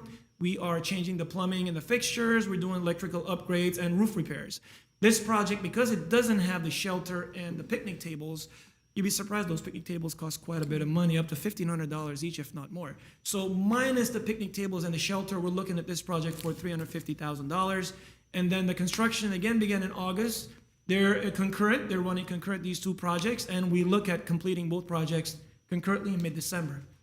And President Wolfson, you had brought forth the turf challenges at Nibley. And the promise to you was, let's wait till the construction is done, because if you have visited recently with the construction, there is an impact to the grass. And we intend to internally, after the project's completed, to renovate the turf on the north side of the playground all the way through. And you can hold me to that promise. Fremont Park, there is a lot happening at Fremont Park. We went through a master planning process in 2015. We involved the community at least at 2 outreach meetings. Commission was involved extensively, and council in designing the master plan for Fremont Park. After all the meetings we've held with the community and commission and council, here's what the scope. we're looking at. A new community building, about 3,200 square foot community building that's going to encompass the tennis clubhouse, meeting rooms, rentable space. It's going to have office space. It's going to have restrooms accessible from the outside so that individuals in the park can use it, as well as if we have a special event. It's going to have a kitchenette. We're looking at an artificial turf soccer field. It's going to be, I'll show you on the map as a matter of fact, southeast corner of the park. It's going to have a splash pad. Currently we have a wading pool, small scale wading pool. We're going to be enhancing it with a significantly improved splash pad with water recycling system. It's going to have picnic pavilions, new tables and benches, new drinking fountains and barbecues. We're going to add 26 parking spaces by way of this master planning process. And if you're not familiar with Fremont Park, it is a very, very heavily used park any time of the week, especially on the weekends. We're going to have 2 basketball courts. Currently, we have a half basketball court. We're going to be building the basketball courts. They're going to be lighted. It's going to be dual use with pickleball, which we have a strong community of pickleball that came to our meetings and requested it, and it's been approved as such. We're going to have a new walking path around the park with fitness equipment stops. We're going to relocate. It should say 4. I don't know why it says 3. 4 tennis courts. And currently, to make way for Han Street to go straight through the park, and I'll show you in the master plan, we do need to move forward the tennis courts. And then with that increase, put some shade structures and benches so the users can have some shade within the tennis courts. We're going to be replacing the children's playground. It's going to move further into the park versus it being right next to the street right now for safety issues. Based on our conversations with the police department, we're going to be putting a security drive path through the park so the police department can have access through the park in driving through areas that are currently non-visible and can garner itself for activities we don't want at the park. We're going to enhance our security lighting. It's going to have new landscaping, drought-tolerant landscaping, and a new restroom structure that will be standalone on the west side of the park. This project is right now estimated at $16.5 million. And we are currently going through the building and safety for the review for the building and safety is completed. So this project is permit ready.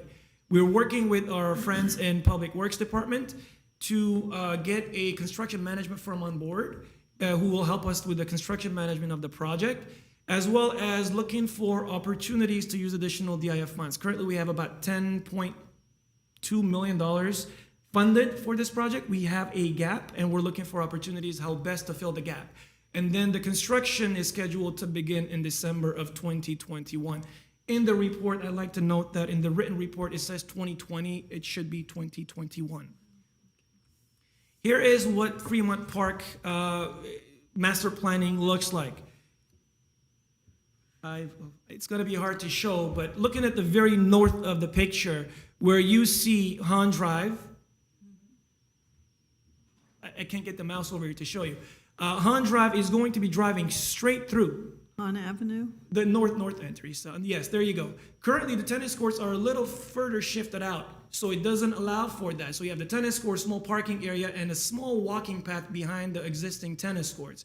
All of that is going to be removed. We're going to make a driving path from Han, allow for additional parking all the way through. So the park will have the ability for the police or individuals for traffic purposes to have a better flow and not be closed off. As you can see, the 8 tennis courts located, that's the 4 that are going to be moving. Those are the 4 that'll stay. In between the tennis courts, there is that structure with the orange roof. That is the community building. It's going to have a patio area outside, the restrooms, and as we talked about, the tennis office. The area where the mouse is at right now is our new splash pad. I really love the design for the splash pad. I'm not tooting our own horn because we came up with the design, but it's going to significantly improve the look and feel of the park. And just south of that, what you see in the brownish tone surfacing, that is the new playground. Mm-hmm. It used to be down further south close to Patterson. We've moved it up away from the street. To the right of it is the artificial turf soccer field. Currently, it's supposed to be a grass area, more passive, but we've had a lot of soccer play activity. And it looks more like dirt most of the time because we are not able to keep up grass. Soccer play and grass don't quite bode well unless you have downtime and allow it to get some rest. So the proposal is to have a U12 soccer field over here that's going to be managed by our recreation staff. And we have such high demand for its use that we have a very good feeling it's going to be very busy and always booked. And then the southwest corner of the park, we're going to have picnic shelters. You can see some of the more clear paths around. That's going to be the drive path, walking path. The new restroom structure is also the other orange structure just south of the tennis courts. Thank you, Ms. Alexanian. She was kind of key in the master planning. She knows where everything is. And of course, we also have the ability, as part of this process, we're going to have some artwork within the park. So there are a couple of locations identified, reserved for our Library Arts and Culture Commission and the department to help us with selecting art for this site. So this is, generally speaking, the new design for Fremont Park. Where's the basketball? The basketball courts, you see north of the tennis courts, has a smaller green and blue, just north of it. No, the other, yeah, there you go. That's the basketball court. It's going to be 2-half basketball courts with pickleball layered over it, so you can have 2 different groups of pickleball play and or a basketball play, 2 halves. So we're not losing tennis courts, we're just moving them in. That is correct. We're moving them in. As a matter of fact, we're not only just moving them in, the 2 tennis courts that you see in the middle that are split from the other 2, those 2 tennis courts are going to be more competitive use. So it's going to be sunken in with stadium style seating on the outside. So if somebody wants to host a tournament, it will allow for that separate from the other courts being used. So the design had that in mind as we moved forward. Just real quickly, this is the design of the building, the community building, the different elevations from the front side and the back side. This obviously will be available if the commission wants more information. We can always provide that, but for the sake of time, I'd like to proceed to the other projects. Cerritos Elementary School Multipurpose Field. You've heard us talk about our joint efforts with our school district in identifying facilities. Just as we have over at Pacific, we've identified 2 locations that we want to increase soccer field availability. Cerritos Elementary was one of them. It will be a U12 artificial turf multipurpose field with lighting.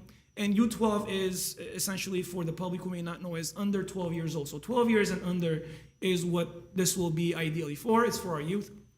It's going to have a rubberized jogging path around the perimeter of the turf of the field. It's going to reconfigure the existing school playground to make room for the increase, because currently the school has a small green patch area where the kids play. And there are some of the amenities and your typical elementary school play elements that we will be redistributing within the school's campus. And it will also upgrade the existing restrooms that is in the park. The level of activity is going to demand higher need for restrooms, so we're going to be expanding our current restroom. The project budget is $3.4 million. We've gone through the draft mitigated negative declaration process. It is completed. We're working with the school district. There are 3 different agreements that we have to have in place before we can take this to council for implementation and approval. And of course, the Glendale District Board. One of them is the joint use agreement that basically explains how the use of each amenity is going to be played out, who gets to use it when, it has a schedule, it has a maintenance information, who's responsible for what. And then we have the covenants, conditions, restriction, and reciprocal easement agreement, Korea. That one is going to identify that, okay, once this is constructed and using it, the continued use and responsibilities is covered in the reciprocal easement agreement that allows each party to be able to get on the other party's property to conduct certain level of work. And the last one is the project development agreement, which essentially identifies the scope of the project and who's responsible for what portion of that project payment, as well as long-term, what happens if there is some breaks and major disaster, and identifies how the shared responsibility for payment of those renovations is going to take place. Right now, this construction is planned for summer 2022. We have all the agreements over at the district. They're reviewing it. We've done a number of meetings in trying to negotiate and go back and forth on what is best suitable for both parties. We're looking forward to finalizing that to move forward to the next process. And here's essentially what the project is going to look like. You see the green area is obviously the turf, and the perimeter brownish tone is the running track, available for the public to use in the evening if they want to go walking or jogging. And then you see all the other play amenities moved around within the school's property. Wilson Middle School is similar to the Cerritos Elementary School, although this allows us to do a U14. It has more rooms, so we're going to be able to build a larger field for the older kids. and it will be a multi-purpose field. It's also going to have a practice field. We'll show you in the design. This is going to regrade and renovate the existing basketball courts and provide for a new restroom building so that the school district can keep their gates closed during the evening hours and the weekends, and we provide the public with a restroom, and the restroom building is also going to be storage for the grooming equipment. This project, given that it's going to have more involved, the estimated project budget, the project budget is $5 million. We estimate it to cost a little more. Same process. We finalized the environmental impact report. The public review process was completed. We actually held a virtual meeting with the community in getting their feedback to finalize it. Similar with the Cerritos, once we finalize the joint use and the Korea and the project development agreement, we're going to be taking it to both the GUSD board and our council for approval. And we're looking at both these projects to coincide together, summer 22 construction as the current schedule goes. And here's what it would look like. The blue little rectangle down in the right corner is where the restroom building is going to be. You see the U14 location, that's the main field, and right next to it is a small practice field. And the solar arrays that you notice blue on top and bottom of the field, those are actually existing solar panels that GUSD had constructed. And our goal in designing this is to make sure that we fit everything within by maintaining the solar panels at that facility. Dukmajian Barn, Nature Education Center, interior improvements, and restroom building. That's a mouthful. But essentially, you've seen the different phases of the Dukmajian Park barn renovations. We had the seismic upgrade. We've done the electrical upgrades. Now is the time for us to move forward with completely designing the interior so it becomes our Nature Education Center. We can open it to the public. We can open it for special events. We'll show you a picture of what it looks like. It's essentially going to change the interior. It's going to have educational material. It's going to have video material, seating area. It's going to have fixtures, furniture, equipment. And then this is going to be going separately from the construction of the restroom. And here's the reason why. Currently, the project budget is $2 million. The contract with Ironwood is the vendor that we selected for the interpretive exhibit. They fabricate it and they install it. That is a specialized, unique field. We went through a special process to identify Ironwood, the local firm, by the way, and their contract was finalized, issued October 14th, just last Wednesday. So now we're in the process of getting them to start fabricating, probably about 8 months to complete that process.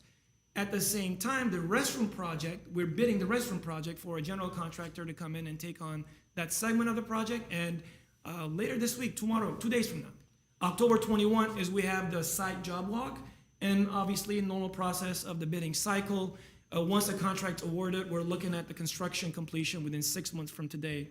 Everything going smooth as we can hope for. Here's a picture. I know it's not a very clear picture, and the different elevations of the restroom. This restroom is going to be placed on the north side of the barn. And this was a necessity. I know we have one restroom over at Dukmajian Park, but the level of activity we anticipate in the barn with the special events and it being open to the public as an interpretive center, there is a need for additional restroom based on the codes. So this is the design we came up with. The building will be hidden somewhat. If you look at the lower area, the pictures, it shows that it's going to be built into some of the hillsides. So there's going to be some excavation necessary to level the area and fit the restroom with the proper the chase for the equipment and the plumbing, as well as the storage for our the necessary supplies to maintain the restroom. I tried to copy and paste only the picture of the restroom. It is not as clear, but gives you an indication of what the restroom is going to look like. The middle section where it looks there's one door and a little grayish in the middle. That's where the two restrooms are going to be. And the far left is the area for the chase room and the storage. And this design takes into account the possibility of future Trails and Open Space office on the above it. So it's going to be designed with the mindset that in the future we may want to come in and build a second story and have the second story be the offices for Trails and Open Space. Again, these are long-term goals and design elements. This first phase is the restroom itself. And here's what the Nature Education Center interior is going to be. The very north, it says main entrance. That is how you're going to be coming in. To the right of it is your information desk in the Welcome Center. As you move further in, there will be all of the exhibits displayed. All of those exhibits are going to be mobile, so that if there is a special event, we can fold them and move them over to the side, kind of store them away so that the area can be opened up to allow for us to set up for any type of an event, with weddings and or even educational opportunities. As you go to the steps in the middle, go down to the lower level. If you have been in the barn, and we're really looking forward to our community who have not been in the barn, once this is complete, we will definitely invite you to come and see it. The lower element is going to have some children's activities. They're going to have a lot of programming for children, has tables for them to play, and quite a bit of opportunities for them to learn about nature. And the very top end, there is a little gray area. That is also for, because it is elevated, just south of that right there. It is a lift. It is a lift for our individuals with visitors with disabilities that takes them from the upper elevation down to a lower elevation. And the doors to the left of it, Teresa is trying to keep up with me. The gate doors actually open up to the patio on the outside, which we have plans for future improvements to the patio, and it opens up and overlooks the beautiful vineyard at Dukmajan. And here is just an element to give you an idea of what some of the panels may look like. This is where the mountain meets the sea, and all the different elements are going to have information and about the area, the history about the barn, the history about Dukmajan, and what you could find within Dukmajan Wilderness Park if you hike the trails. Pacific Park Shade Water Play Feature and Restroom Enhancement. We started this project a couple of years ago. The original intent was to put shades over both playgrounds. We have, just as in most of our larger facilities, we have age groups 2 to 5-year-old and 5 to 12-year-old split with the playgrounds. And with this project, we're going to provide shade over both playgrounds, so our children using the playground will have some shade element assessed with it. As well as within the pool area, in the deck area, there are some areas that do not have currently shade. There is a small segment that has shade. We're looking at expanding that to provide more shade for our pool, given the level of use, especially in the summer months. We want to make sure our folks who want some shade will be able to have it. And then currently we have a very, I'm going to say very old, but maybe 17-year-old splash pad. It is time for renovation. We're going to replace it. The existing splash pad with the new water play feature, and this will incorporate recycling mechanisms as required by the county, so we will not be using, the water will be recycled and treated and be used back, so that we don't continue to waste water. With that, we're looking at the restroom expansion and enhancement. We currently have $1 million dedicated to this project. That's CIP, CDBG, and enterprise funds. We're discussing the restroom enhancements with the current consultant, RJM Design Group, and we're waiting for them to give us some options in how best to enhance the restroom.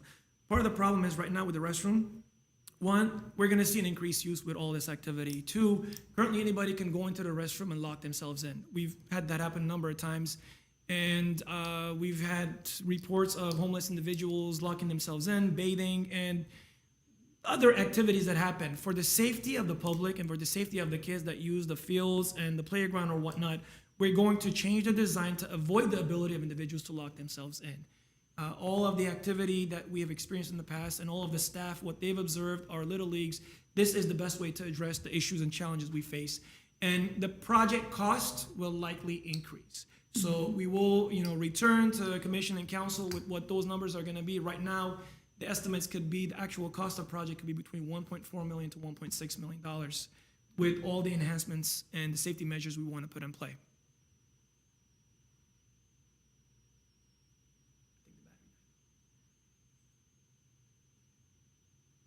All right, here we go. Verdugo Park North renovation.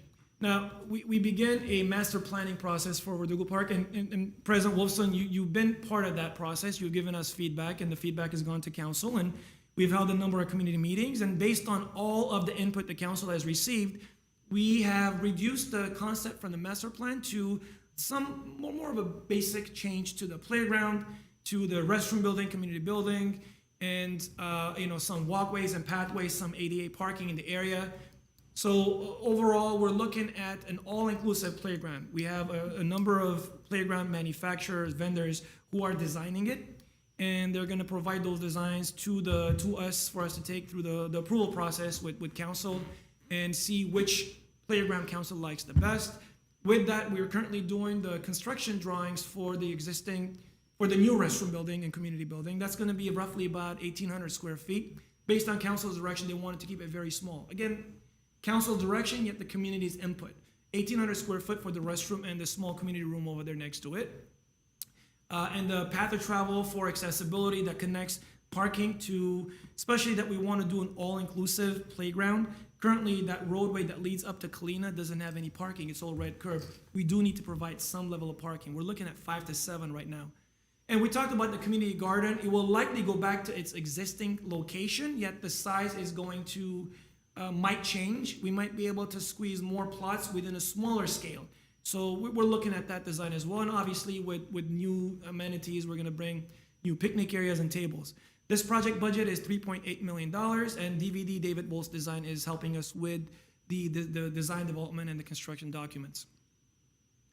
Here's a rendering of what the community room and restroom is going to be looking like as we currently have it. So Pacific Park Artificial Turf Multipurpose Field Project.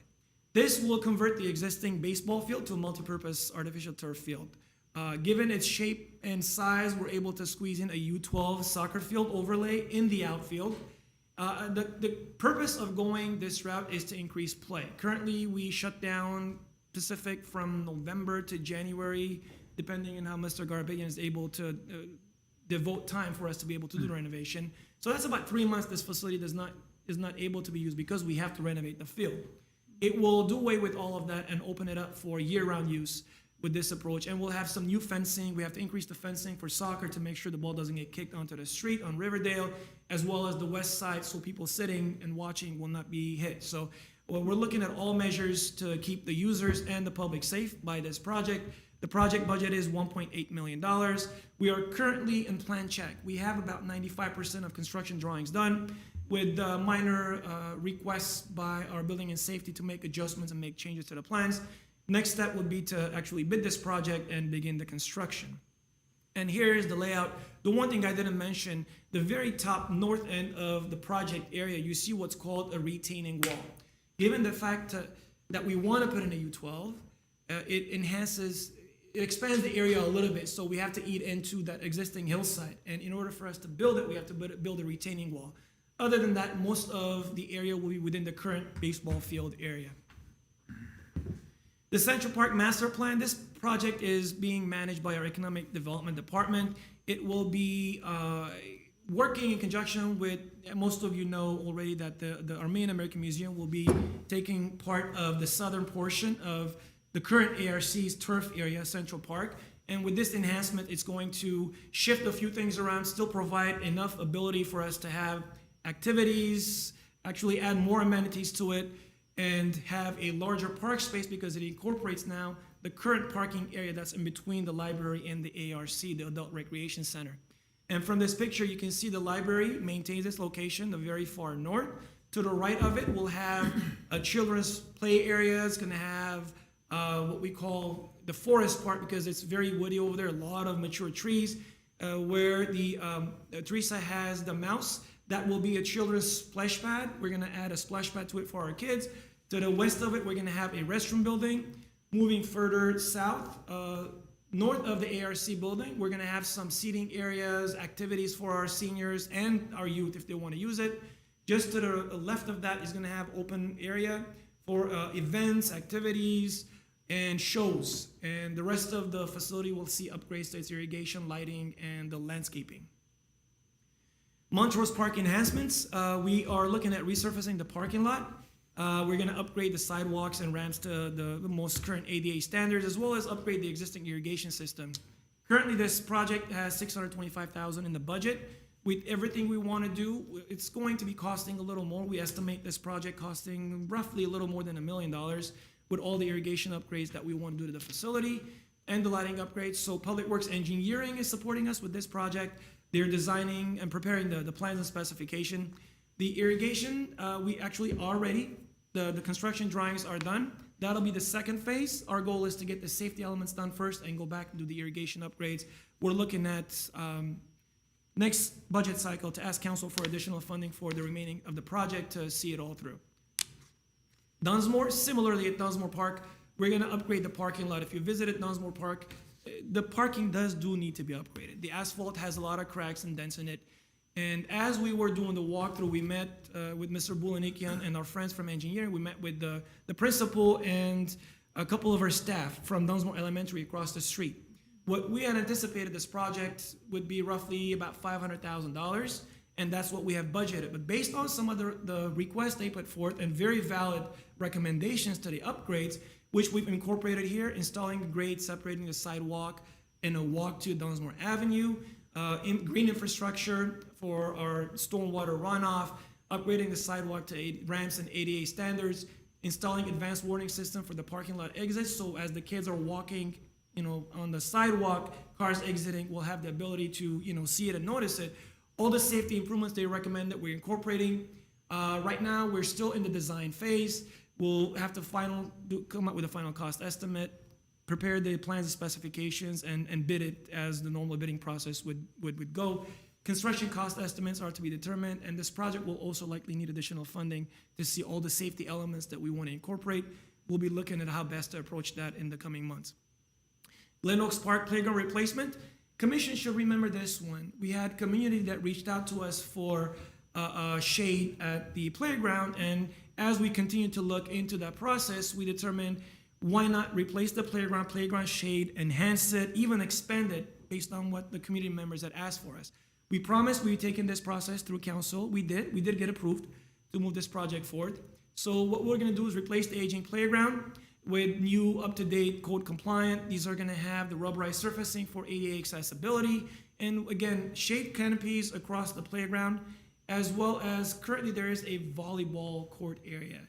And now, these are all just concepts, haven't been done. We're looking at incorporating that into the playground by way of maybe like a long track slide, which I really love, and I'm hoping we get to that point, and commission will enjoy that as well. Currently, we have $374,000 dedicated to this from Measure A funds. We also have some playground replacement funds within our CIP budget. We'll incorporate some of those funds to come up with a budget for this project to move forward. Again, these will come to you for your approval and your recommendation, and then with your feedback, then we'll take it to council for the final approval. Pelinconi Park Playground, similarly, this is $495,000, to be more exact, $494,960 some dollars, is CDBG funded, and it will replace the aging playground over there. The playground at Pelinconi Park is over 20 years old.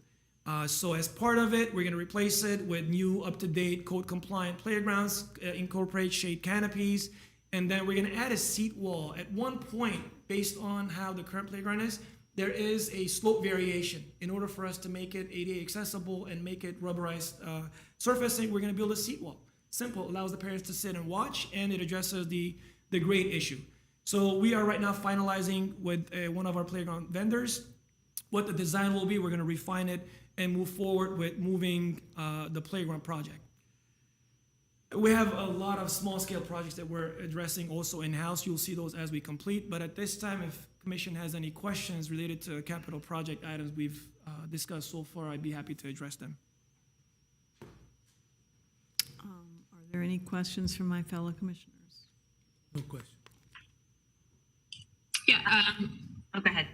Oh, sorry. Sorry, I started last time. Go ahead. For Pacific, I was wondering about the restroom lock issue. Is there anything that can be done in the interim just to make that a little safer? That was kind of alarming to hear about. The current restroom situation at Pacific? Yeah, with people locking themselves in. Commissioner Eberly, unfortunately, we're limited into what we are able to do, because these restrooms are designed so you go in and lock yourself to be able to conduct normal business, what you would do in a restaurant setting. And unfortunately, it doesn't allow it like most of our parks, where you have a main gate that you can secure, and as you go in to the restroom facility, you have partitions, and you can, secure yourself within a partition, and as nature calls. But currently, we don't have that ability. This is the reason why we want to make those enhancements to allow us to first secure it with a way of a partition from the outside, close it up so it's not truly visible. It allows us to just lock it at nights and keep that gate open in the morning, just during business hours. And whoever goes into the restroom, there'll be your normal restroom setting with partitions so they can use the restroom without having to, have any privacy issues. But at the same time, no one will be able to lock themselves in. So this is the reason why we are looking at making those enhancements. Okay. But there's no way to put in a lock that has a master on the outside or anything like that? I mean, are you able to get in? Yeah, unfortunately, given privacy issues with people using restrooms, it is. I mean, we can unlock it from the outside with a key. So as we secure it at nights, we are able to unlock it at night. And when the situation, as sensitive as it may be, if somebody's in there for over a certain amount of time, and us not knowing exactly what is happening, we sometimes have to get police department involved to help us to open it and get inside and see what activity is going on, or if somebody has any health issues or health concerns. We just don't know it, hence the reason to absolutely move this route. Okay. So I had a couple questions about a couple different projects. The sycamores in Verdugo, how much longer will we have them, and what will they be replaced with when they're gone? I mean, I think of them as kind of, they're everything at Verdugo Park, and I'm interested in how the plan will change when they're gone. So as of right now, we're focusing on the playground itself. So once the playground vendors, DVD, who is our designer, David Vol's design, has already identified how best the flow is going to go. And we're working with Chains Inspiration based on our experience with them, as well as other vendors, manufacturers, to take that existing layout that DVD has come up with and identify the best solution for all-inclusive playgrounds. So once we receive that back within the next month or so, currently the plans are to take those to council sometime in December, and council giving us feedback on which one they like best so we can incorporate it. The layout will be there. It's a matter of how we construct the CDs, which are the construction documents, in place of where the layout is. And DVD is currently working on the restroom construction drawings, as well as some of the other amenities that we've already identified. So it's making progress. Okay. Have you looked at semi-permeable surfaces for parking lots rather than blacktop? Commissioner, I believe we've considered those in the past, and we can always consider as we move forward, semi-permeable. We've tried that at other locations in the city. I think the parking lot at Isabel has tried a couple of different times permeable parking spaces. We'll definitely keep that in mind as we move forward. Blacktop seems to last the longest, means as far as maintenance goes, it is the least cost of maintaining it and keeping it up. For example, compared to DG parking lots like we have at Duke-Majan, with the water runoff, the rains, and the ruts, it creates more of a safety issue. So we have to take everything into account when we are designing a facility. And so with that, we'll consider all options available. Okay. I mean, my concern is around just, climbing temperatures and water recapture, but especially the heat. It just seems like it makes sense. Pardon me. And then I was also wondering about the playground surfaces. Are they going to be rubberized pretty much moving forward? To answer the question, more or less is yes. We're looking at the rubberized surfaces for a number of reasons. One, safety-wise, they tend to hold up best as compared to, let's say, the playground fiber that we have. Longevity, we're looking at about 8 to 10 years use out of them with minor repairs, compared to with the fiber that we use, the safety surfacing currently. Every year we have to replenish it at a significantly high cost. For example, Fremont Park, we recently ordered $5,000 for that material, and then the staff time to get it spread out. And on top of that, on a daily basis, those fiber, kids are kids. They play and they kick it all around. So it requires constant attention to make sure the fall zones, which in terms of playground safety are defined as a child being able to fall from a playable surface onto the ground, has to have a certain level of fiber. Now, we are not at every facility every hour of the day. So it is possible that the surfacing, even if we have it addressed, can be kicked around and a child might fall and hurt themselves. So with the rubberized surfacing, the design is so that all of those areas have more of a cushioning, so it prevents, some serious injuries to individuals that are falling. And ADA accessibility-wise, it's a lot more accessible as it relates to individuals within wheelchairs and accessibility than the fiber. Thank you. Sure. Commissioner Michaels, did you have any questions?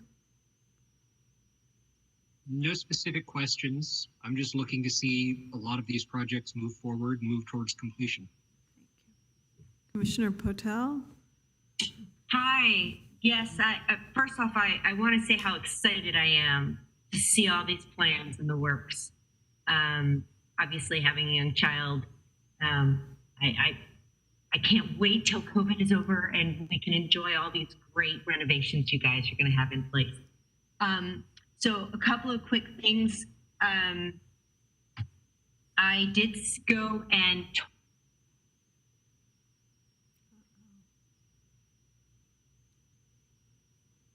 I have to say, I got to see that on Friday, and it is beautiful. It is absolutely glorious, and I am very excited for that to open up and have the public enjoy it in its many different utilizations. Do you know what she was? Okay, Commissioner, yes, sorry. You broke up a little bit for a second there. Could you clarify which item you were referring to? Yes, I'm sorry. I was speaking about the Duke Mechian barn. Yes. I was able to go see it on Friday at a tour that was provided for me, and I just think it's such a glorious facility. I'm very excited to have that open up and be utilized in its many different capacities for the children's displays, as well as the ability to open it up to the public to rent. It's a really beautiful, beautiful facility. The other thing I wanted to comment on is living in South Glendale, very aware of the high capacity of residents here, and many of which don't have yards and green space, privately. So the ideas of renovating the Fremont Park and the Pacific Park is very exciting to me. I'm sure many of the folks who in my neighborhood.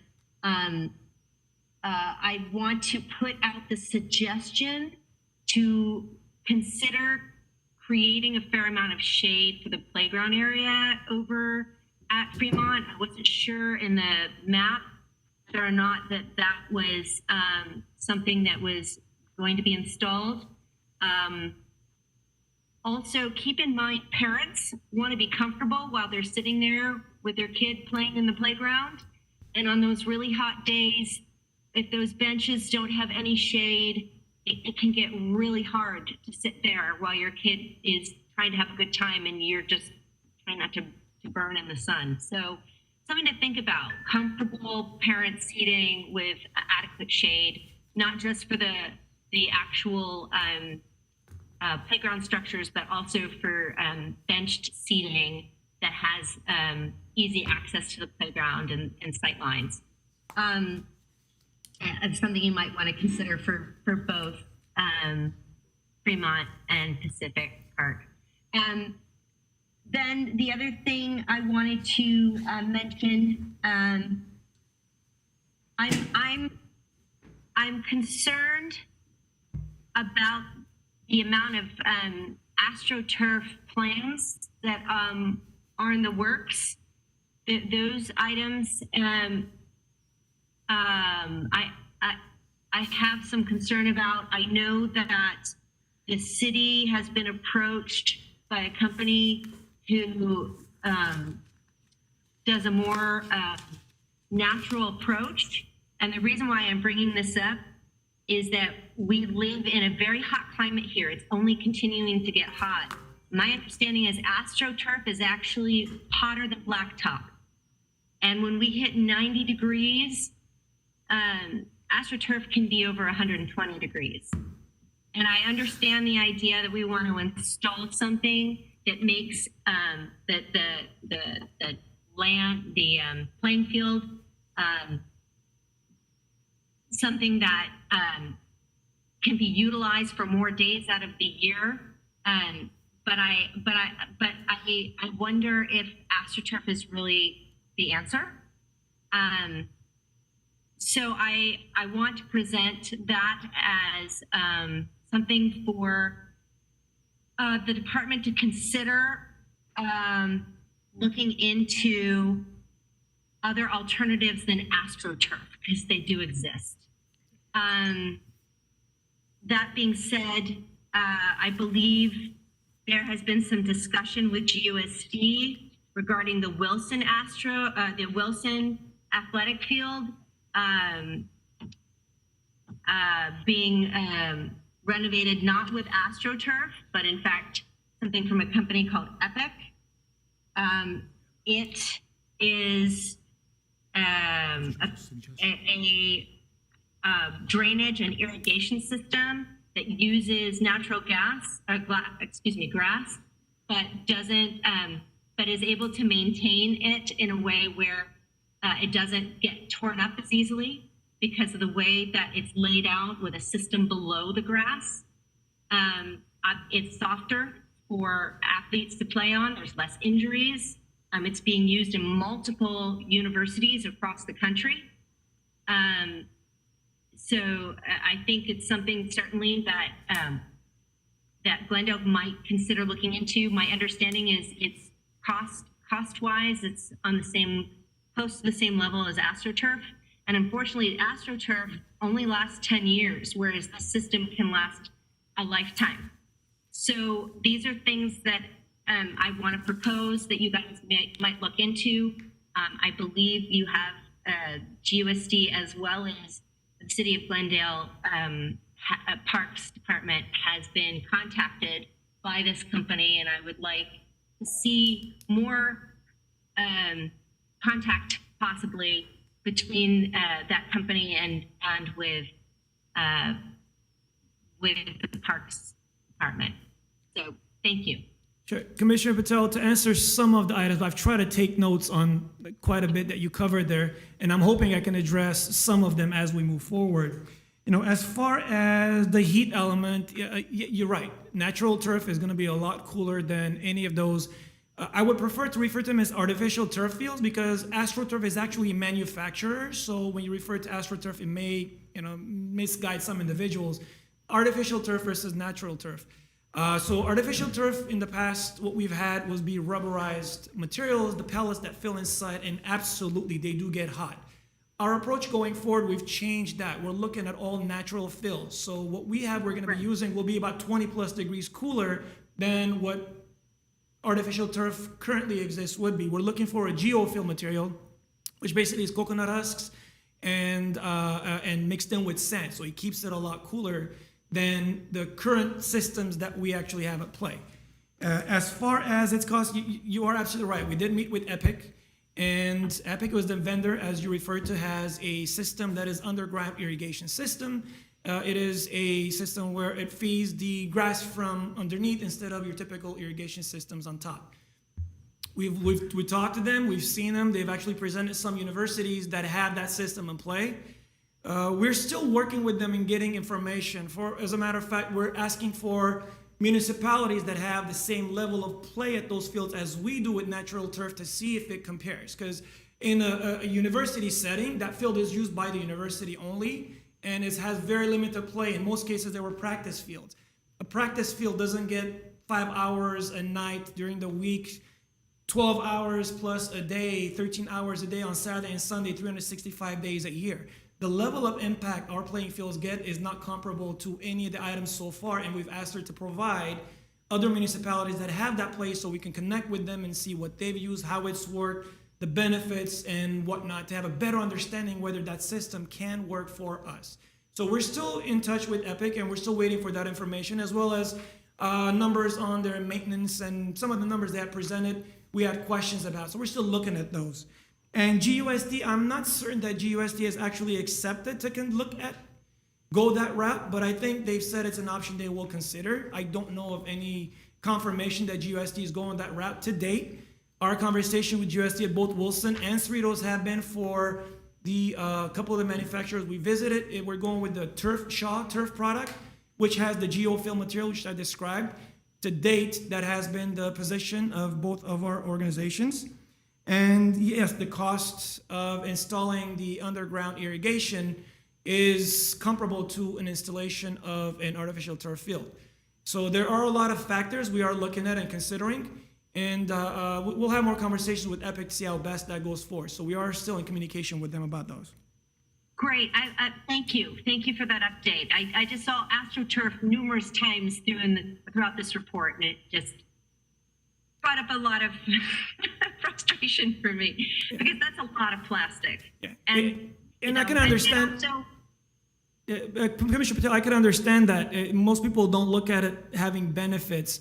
There are a number of environmental benefits out of having the artificial turf versus the natural turf. I know it's very hard to accept that at face value. We can do a separate presentation where we can show the advantages of that versus the natural turf. For example, with the current system, EPIC system, you're still going to have to irrigate. Whether you're irrigating from the top or the bottom, you're still going to have to use water. When compared to, for example, going with the artificial turf, we will not be watering at all. So, and then renovation. My understanding is with artificial turf, you actually do have to wash it down and you do have to sanitize it. So that being said, I really don't want to use up the long span of time, okay. going for all of these finite details. Because certainly we have many other issues to address, and I know the other commissioners want to have some time to speak. But what I'm putting out this, presentation to you because I'm really hoping that you guys will continue these conversations with EPIC, and perhaps more information will be relayed, and some of the concerns that you are expressing that the city needs to have met can possibly be met through this facility, or this service. So that being said, I appreciate all the work that you're doing, and certainly this is only one aspect to a much larger renovation plans that you have going on. So I appreciate everything that you're doing, and thank you for hearing me and my concerns about the AstroTurf. Thank you, Commissioner Patel. Okay, I just want to say thank you. I want to also mention, in case Iris didn't get word, that Commissioner Kalfayan did leave at 4:42 p.m. Thank you very much. I also want to just weigh in just a little bit, and I always bring this up. My bent in environmental considerations is that I want us to protect trees as much as we possibly can. And if we are going to remove trees for some of these projects, then I'm hoping that we will be planting replacement trees to make President Wolfson, we hear you loud and clear. Hence the reason the challenge with Verdugo Park, the goal is to prevent any loss of tree for this project. That's what we've gone back to the drawing board a number of times. As a matter of fact, we were ready to proceed with designs, and we had our arborists involved, and they say, wait, this design is going to impact this many number of trees. So we went back to the drawing board, made sure the impact is minimal to none to any of our mature trees.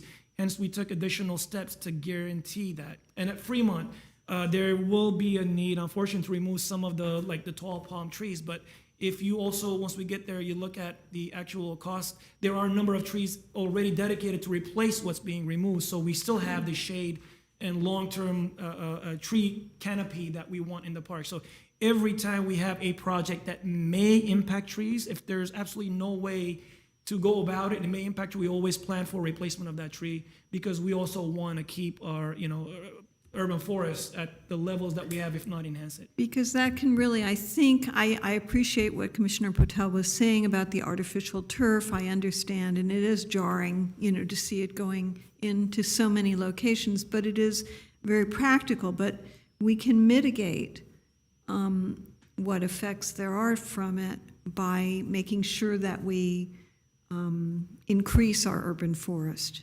Increase it, really, as much as we can, everywhere throughout the city. Anyhow, that's what I have to say about that. So thank you very much for everything you do for us. I think we have one more report, am I correct? Two more?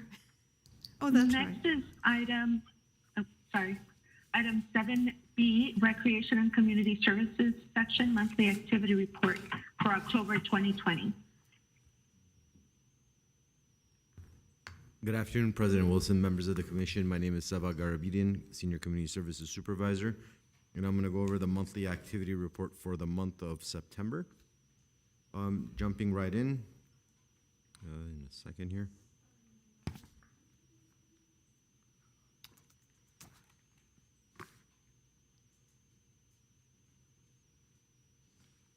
So jumping right in, we're going to go into a COVID facility closure update, or what's opening update, as it's now slowly becoming and transforming into. Recently, as you guys mentioned at the beginning of the commission meeting, our playgrounds, picnic tables, and exercise equipment opened up as of October 7.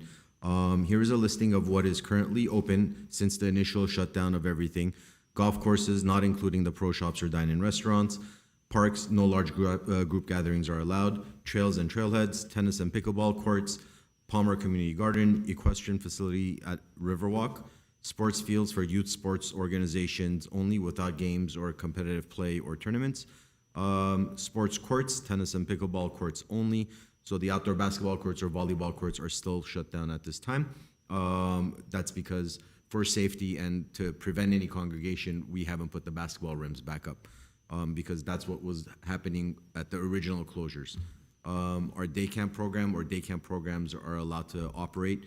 Pacific Community Pool open, skate parks open, and then as most recently, the playgrounds, picnic tables, and exercise equipment. Trying to move forward, there we go. And here's a picture of the signs that you should be seeing at most of the parks that have playgrounds and outdoor fitness equipment and picnic tables. It's just basically part of the protocols. We're required to put up these signs telling people if they have to wear a face covering, maintain physical distancing, practice social, stay home if you're not feeling well, etc., and time limits on the use of the playground or the picnic tables. Cooling centers, I'd like to give everyone an update. During the last commission meeting, I said we had operated for 30 days. I stand corrected. Last meeting, it should have been 25. We've added 8 additional days from September to today, so we're at a total of 33 days of operation. Communities, our cooling centers have been taking place at either Pacific Community Center or Griffith Manor Community Building. So during the week, it's at Griffith Manor. On weekends, it's at Pacific Community Center. So far, we've had 173 duplicated participants throughout all 33 of those days. And we're looking at who's been there before, and we've had 64 unique participants. As commissioners also mentioned at the beginning of the meeting, on October 31, we have our Trick or Treat Drive-Boo event at Verdugo Park. This is going to take place on the south end of Verdugo Park. It's a safe, controlled alternative to trick-or-treating for parents to take advantage of. Our hope is that by the time they drive through the south end of Verdugo Park, around the parking lot and back out, the kids will have enough candy to fulfill their desire to go trick-or-treating. We're partnering with various departments and community organizations to provide those booths, and each booth will be decorated with its own theme, and staff or volunteers will be manning each booth, passing out the candy via whatever creative means that will allow them to stay safe and 6 feet away from the cars. Nobody's supposed to exit the vehicle, but we're hoping that it'll be a fun alternative in its place. Earlier this year, towards middle of May, Glendale Unified School District reached out to city staff and informed us that they will be nominating the One Glendale After School Sports Program for a Golden Barrel Award, which is administered by the California Society, by the California School Board Association. The application process went through the validation steps, and we were informed earlier this month that we will be a Golden Bell recipient. So that congratulations to staff and all the participants and all the schools that are a part of that program, as that this is a very big win for all of us. Education Connection, as Commissioner Eberle put it, yeah, we waited about a week and a half or a month and a half, however long it was, until we said it's time to recreate in our Maple Stars After School Camp and our Education Connection Camp, and have the kids start doing arts and crafts and get ready for theme celebrations. So the first one we're kicking off is Halloween. So throughout the month of October, every Wednesday or Thursday, depending on the site, they've been working on some sort of a theme, whether it's Crazy Hair Day or Mix and Match Day or Opposite Day, where the kids get to have some sort of theme, dress up activity. They're doing some crafts to decorate their pods and their rooms. And then on the 23rd, we know that GUSD has a planned pupil free day. So most of our campers shouldn't be having any Zoom sessions. So that's when we're going to try to do a safe, socially distant Halloween party for each pod at each facility. Here's some pictures of those crafts in action, whether it's a bat, it's a drawing project. You see the kids wearing mix and match day, different color shoes. Our virtual programs still continue. I'd like to call attention to our website, glendaleparksathome.com, where we've listed all of our virtual alternatives for our programs. Programming still continues on a daily basis. Monday's Fun Day, Tuesdays are Trails Tuesdays, Wellness Wednesdays, and so forth. All of our programming that we're offering virtually, we're updating and posting on this website. Our senior programs originally converted to some virtual activities in the form of our exercise classes. While those continue 4 different classes 5 days a week, in September we started adding presentations to the seniors. Presentations have so far taken place include a strength and balance class, scams and fraudulent activities that target seniors, and a LA County funded LA Found Project Lifesaver Bracelet Program. So seniors that have a tendency of wandering or experience dementia and leave their homes, don't know where they should go back, this bracelet is a good way for them to be found. It's like a GPS device that the senior could wear, sort of like the Life Alert system. Therapeutic Recreation Program is continuing their virtual programs and activities. We're partnering with Glendale Adventist, and they're going to be continuing to partner with them in providing health and wellness classes to the program participants. There was a question of whether or not they had enough funding. Their funding got renewed, so they're going to continue. And our staff is working with Glendale Unified School District to provide additional resources and additional presentation topics as well. Our Youth and Family Services section has been on the forefront of going virtual. But before we get into their workshops, I wanted to highlight that our STAR program, for the first time in about 8 months, we're going to see our kids back in person for a one-time event for Halloween. STAR and Halloween is very popular. Halloween's popular with everybody because it's one night that they could be something that they want to be, something else, and enjoy some candy. So our STAR program participants are going to come and watch a movie using the department's outdoor LED screen and practice physical distancing. And the Glendale Association of Realtors is covering some of the costs. Glendale Police Department is covering some of the costs. And the kids are finally going to be able to see each other. They haven't seen each other since everything suddenly shut down in March. So this is really good for them. They've been in constant communication with their officer, with our staff, but nothing organized to this level. So our Youth and Family Services section has been doing their weekly workshops. September's topics included coping with depression during the pandemic, what to look for in a suicidal teen, positive mental health for teens. October, what we have coming up is how to become an EMT, how to become an ambulance operator, proper video conferencing etiquettes while distance learning. That one's presented by Glendale Police Department, where one of our school resource officers will be talking to teens about what to do and how to set up for distance learning and what she's had to monitor behavior in the classrooms as she's been attending Zoom meetings. And our staff was able to partner with Salvation Army to provide online tutoring. So teens or youth in our Ed Camp program that need additional help for their homework, we are referring them to Salvation Army for that additional tutoring service. It's all virtually, it's all done virtually, so nothing in person. And there's days, Mondays is high school, Tuesdays is middle school, Wednesdays is elementary, and they're assisting with math and English. On that note, whatever programs that the Library Arts and Culture Department provides in terms of tutoring or virtual books or ebooks or anything along those lines, we've been promoting to our parents as well. Youth and Family Services updated its resource guide or community resource guide, underwent some renovations, and we tried to just list the agencies that provide services in specific categories. And for any updates, we're referring them to their website and providing phone numbers and web addresses. We feel like by reducing the content that we're creating, basically copy pasting from their website or from an email, the agencies, when they manage their own information, we're referring to the most up-to-date information as they need it. This is used by our staff internally, and it's also used by our colleagues in other departments, as well as referring them out to other case managers. Spar Heights Community Center, during the closures, we've only been doing a meals delivery pickup for seniors up in the Spar area, so the building has been closed down. The building needed some much needed attention with regards to the flooring and some painting.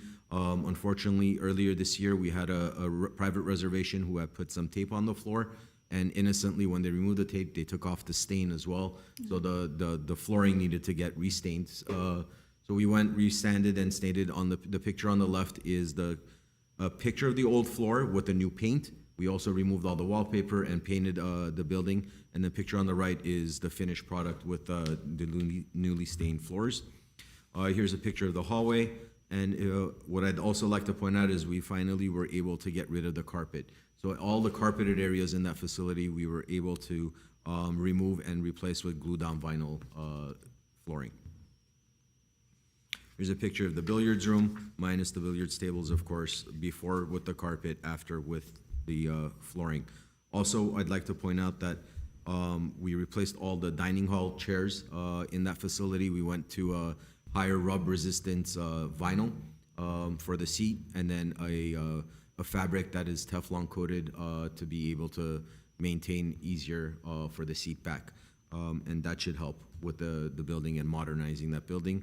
There's only one project left as far as I'm concerned, that's painting the rest of the building, not just the hallway and the dining hall, and we're working on getting quotes for that, and hopefully we'll wrap it up so that when the seniors come, hopefully they'll notice all the changes and they'll be excited. And then finally, Trails and Open Space Program, our existing volunteers continue to work at the Experimental Forest, Glendale Narrows Riverwalk, and Duke-Majan Wilderness Park. Typically, workdays are open to anyone from the community, but due to the pandemic, we've had to limit it to existing volunteers, anybody that was processed before the closure, so we can't accept any new. And then here you see a picture of 3 of our staff and our 3 volunteers up at Duke-Majan Wilderness Park, harvesting the grapes from the vineyard, from the Storm Barn vineyard, and eventually the hope is that, Mr. Ponosan could correct me if I'm wrong, we turn that into wine, correct? Through the winemaking process, and hopefully we get to enjoy. And that concludes my presentation. If you guys have any questions, I'd be more than happy to answer them. Do any of my fellow commissioners, Commissioner Aberly, do you have any questions? No questions. Thank you, Mr. Garabedian. Commissioner Michaels? Well, I will offer my congratulations on the Golden Bell Award and your continued adaptability and being able to change with all of the programs and being aware of the Stone Barn Conservancy. Yes, the grapes that are harvested are turned into wine as they are part of the city. The wine is not sold, but it supports the renovation of the barn. Commissioner Potel, do you have any? I don't. I just want to echo what Commissioner Michaels said and congratulate you and GUSD on the Golden Bell Award.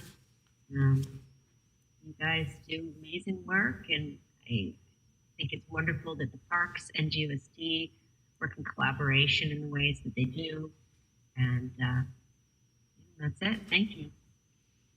And I'll just echo thank you and how happy I am to hear about the Golden Bell Award, because I think the one Glendale After School program is one of the bright spots, and I'm looking forward to being able to maybe attend an event or if we ever get back to normal.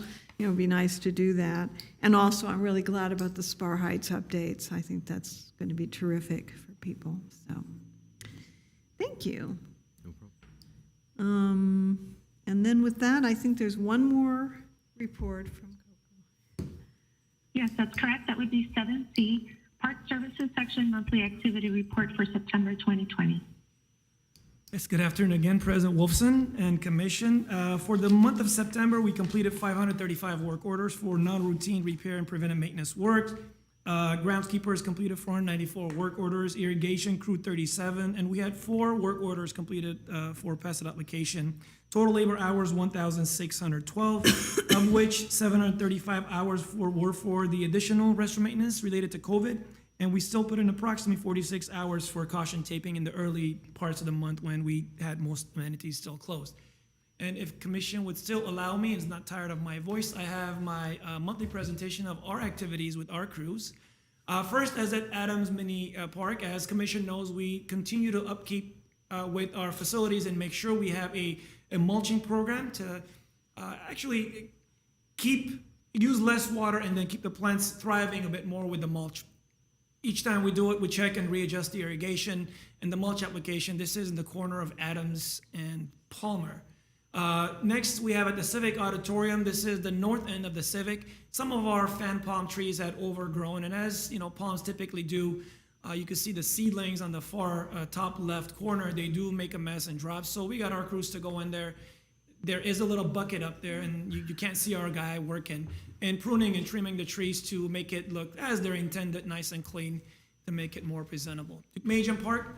Over the years, and when we have rain and water runoff with DG paths, and given the natural slope of the pathway at Duke Major Park, we do have a lot more runoffs. And with last time we had a water line break that exposed more of the issues. Here's what it looked like, and our crews went in. There is a channel drain somewhere along the path. So our crews went in, cleaned out the channel drain, exposed it all, and then had to regrade it and make it look as it is intended to be. This is the challenge with decomposed granite facilities.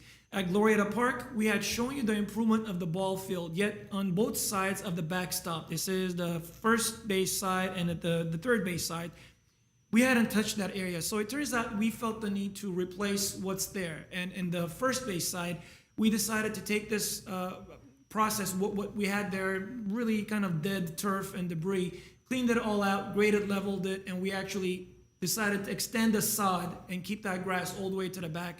Here's a picture of it sodded and top dressed. And the top dressing is to help with the growth of the grass. It's the heat actually allows the roots to root in a lot faster, and the grass will turn greener faster. And this is the third base side. We had a lot of dirt over here. So we came in, we removed some of the dirt, leveled it and graded it to a little bit of a lower grade, and brought in decomposed granite. We poured the decomposed granite. What you see one of our staffs doing is rolling it to compact it and wet it down, and then we kept it as a decomposed granite by the walkway because it gets a lot of foot traffic, and the other end we kept to maintain the turf because it does not get as much foot traffic, and the turf made it look nice. We also showed you last time when we did the field, the renovation of the field, we installed drainage systems. Drainage systems were intended to capture all of the water from rains or whatnot and be able to divert them. This is one of the drains that we brought all the way to the edge and we left it there. The intent was always to extend it so that the water flows onto the street and into the storm drain. With this process, in the picture you notice there's 3 different pipes. The large pipe coming out of the dirt is the actual drain pipe, and then the 2 pipes you see at the end were the existing irrigation pipe.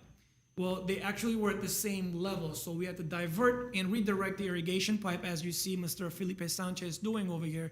We dropped it a little lower and then raised it back at the other end to allow for us to extend the drainage pipe over and across all the way to the street end. And we worked with our friends in Public Works to come in and pour the concrete, and voila, we have whatever we're capturing over there is being drained. And one of the reasons why we are draining it, it is over a tank. We do need to remove all the water so we don't create any problems over the water tank. At Nibley Park, just wanted to show you what we dealt with throughout. I mean, this was the orange caution taping that we had installed, and if not daily, on every other day basis, we had to come in and repatch it because people jumped over it. You can see some zip ties in the middle. Nothing really worked, and we are really excited and glad we're able to open the playground again, let the community use it. As part of our mulching program, ongoing mulching program at Pacific Edison Park, there were a number of areas north and west of the pool, community pool, that over the years mulch does deteriorate and it makes it look not as pleasant. So our crews went in and remulched the entrance by the plaza, as well as on both sides of the playground, and also by the north of the basketball court areas over here. Palmer Park. We've talked about Palmer Park quite a bit. We continue to make upgrades to Palmer Park. One of the challenges we faced earlier this month is we had a sinkhole at Palmer Park. And as we started looking into it, it seems as though during the construction of the park many, many moons ago before I was born, there was some debris that was left beneath that started deteriorating. And you can see some of the deteriorating wood. It created a little sinking of the debris. In order for us to do it right, we had to get in, excavate it all, and start packing, filling and packing, and regrading and reseeding the area. As well, we had talked about the perimeter, the entrance of the park. The fencing, as you notice right there, is metal fencing, and right beneath it were empty. So we were having a lot of weeds growing over there. It became a challenge for us to maintain. It's a lot harder to remove the weeds from under the fence line. So we created, on both ends of the Palmer entrance, we created a little barrier right under each one of those fencing caps. We poured concrete, so we don't have to worry about at that location having anything to grow. Yet this is on the outside of the east of the entrance. And then continue to mulch in the interior, allow us to be able to landscape and keep it looking nice and aesthetically pleasing, which is what it's intended to do. So now this way we're going to avoid growing weeds under the fencing and be able to manage it within the park boundary itself. Some pictures of all areas. And this is the entrance. A few months back, we showed you the entrance. It was severely overgrown and it was weeded. So we came in, this is what was left. We cleaned it all out, readjusted the irrigation, replanted, and then applied the 5-bar, not necessarily 5 bars for playgrounds, applied the mulch. And here's what it looks like currently with, very sparse landscape planting, yet looking very nice and presentable as you enter the park. On the east side of the park, we had overgrown shrubs and trees. There's a sample. This is west of the skate park. What they had originally planted, those little shrubs, became severely overgrown, weeded, and hard to manage. So we came in and cleared it all out. And both sides, the shrubs along the path and those shrubs that were in the area north of it, we cleaned it all out. We are changing the irrigation from, as we've talked about, from the existing tubing to pop-up sprays. Again, they're low emission sprays, but at least this way kids don't kick it, they don't break it, and our landscaping will sustain itself, because we did not have much success with the tubing. This is the project, installing the irrigation. These individuals, they're our irrigation crew. The entire area has been revamped, and it is ready for landscaping, which will be taking place later this month, early next month, as well as the steps on the backside of the skate park. It's one area that is concrete, and then debris and dirt on the other end. We're leveling it. We're going to additionally make the whole area of the steps extended and possibly pour a little bit more concrete to allow for people to go use it as it's intended. At Glendon Narrows Riverwalk, we had a number of requests from the community to do enhancement. This is the entrance parking lot. Trimming of these roses was a necessity, and this is specialized rose. We're not sure if we're going to be able to maintain this at this location. It's not surviving as it should. We may down the road change the landscaping, but the height we have to maintain because of activity on the other side of the fence, the black fence, which is Betty Davis Park. It belongs to Burbank, and with our police department's request, we have to maintain it at a certain height. And the entrance, some of our planter beds and the walkways, as part of our mulching process, we've come back, cleaned it up, identified where the DG is supposed to be, where the mulch is supposed to be, and covered that up. We have a number of other active projects right now. We'll be able to show you in our next presentations, and that is all I have to present. I did that fastest than I've ever done it before. Yeah. Any comments from my fellow commissioners who are still with us? No? No comments. Thank you. Share Thank you. compliments from Adams Hill neighborhood, as well as those around Palmer Park. They are appreciating your efforts, and comment that the photos are continuing to improve, being able to show the details such as those 3 pipes, even if we couldn't see the bucket lid. Thank you, Commissioner Michaels. And as I intended, some of the assignments, as I told Mr. Tagakshan takes on, this is one of the assignments. He puts the presentation on my behalf, so on our department's, on our section's behalf. So thank you, Mr. Tagakshan, for continuing to do a great job on those presentations. And thanks again, Commission. Thank you, Coco, as always, I always love seeing those pictures and seeing the transformations of our parks and other spaces. With that, I think we're adjourned.